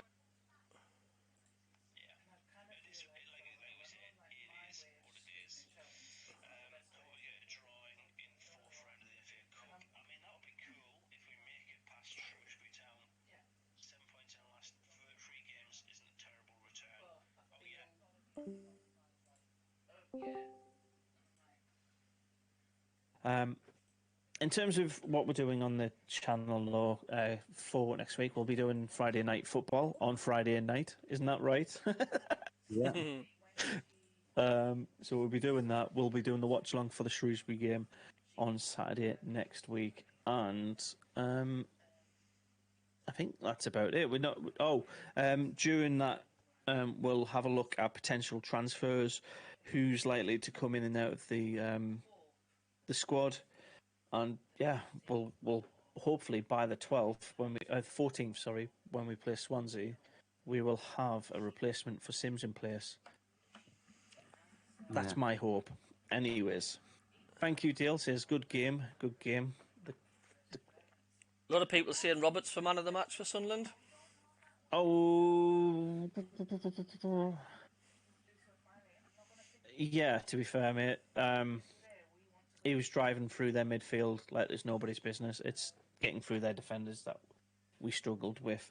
So yeah, I'd agree. Roberts best player for Sunderland tonight. I think our slow first half did us. That couldn't get out of the blocks in the first half cost us today. I mean, you're talking fine lines how many chances we had the second half, but you know, you could be a millimetre away. You might as well be 3 metres away because you have not scored. But you know, that's why you can't. You know, getting off to that slow start, I think, has cost us 3 points today. Yeah, and well, it's cost us 2 points, not 3. Sorry, 2 points. Yeah, you know what I mean, don't you? Like Friday, exactly. Thursday, and all that. You know. I think their red card might have had a better impact on the game as well. If we managed to get like an extra 5 minutes out of it, we probably would have put the ball in the back of the net a couple more times than we did. Yeah, I do agree. It wasn't much it's not much of an advantage to your team, is it, when the opposition goes down to 10 men with like a minute and a half to go? It's a waste of time, really. You might as well just stay on the pitch. Yeah, and what's it called? You can see the headlines now. Resilient 10 men Blackpool hold against Sunderland for a point. Like they've done fuck all game. They snatched a goal early and they played exactly how we expect them to play against us. I think that's on Mowbray to work out how we best beat that kind of team again. Because I can see Cardiff doing it against us. I can definitely see Stoke doing it against us. We just gotta work our way around these park the bus defensive teams. Once we do that, we will be flying. Gonna do some more. Sorry, Conan? No, that's my. I was just going to say that's my hope for this team. If we get a new striker in who can cut through defenders, that's ultimately what we need the Sims replacement to do. I was just going to read some of the full-time comments online. Yeah. Great game. We were class second half. A point is better than nothing. Though unfair play to Blackpool, they went for it, especially first half. Not quite sure how Blackpool have got away with a point there. Mind absolutely battered them second half. Could have had 4 or 5 with more composure. Played all right second half. Final ball is terrible low. So many chances just to square it and put it too much onto it. Should have played it on the floor across the Diallo instead of in the air when he was millimetres away. But hindsight's a wonderful thing, isn't it? Good point. Good second half. Fine margins, isn't it? Yeah. It's a fine margin thing. And we will get that. We'll win 6th, for fuck's sake. Look where Rotherham and Wigan are, who came up ahead of us in League One to this league. We are miles better than those two teams right now. So the majority of fans are happy. Yeah, point feels disappointing. The majority of fans are happy. They're going to enjoy their New Year's Day tea a bit better than what it would have done at half time, put it that way. And there's lots of positive signs to take from that, from Sunderland's second half performance. I think we all understand we need to do that for a full 90 minutes, not just 45. Yeah, so. I know. But it's right what you're saying. I mean, it was a real. It was the Sunderland form. These last few games, we showed that in Spurs quite a lot. The second half, with our just fast pressing, fast play, and Blackpool just couldn't cope with us. I noticed you mentioned before we could do with a striker and stuff. I mean, who would you like to possibly see coming in? Who would like to cut into defences and stuff? I don't know. I know I don't know who's available on the market and who we can realistically afford. But if we're looking at Premier League players and that kind of ilk, they're players that are on the bench. Somebody like Arnautovic, somebody who basically can just stop the ball dead and shoot from anywhere within a 30 yard radius and hit the target. That's what I think we missed. That clinicalness, that just nothing's on, let's have a shot. That kind of striker. Doesn't matter if it is him or not, but like that kind of player. We'll see. But this is something we can discuss on Friday, mate. We'll have a better idea of any more rumours that come in with strikers. We can have a look on the market as well ourselves and. Because I'm on the Friday night. Then. Sorry. It's Friday, innit? It's the Friday night. Yeah, 8:30. Can you tell that to Jacob to just pipe down? He's getting a bit too cocky at the minute. Just because he's an admin on your channel. DJ, what's the Preston manager? Who is it? I've just put you on mute, mate. Can't be bothered with that crap. Right, lads. I want to call it there while you're clearly becoming best friends forever. Okay.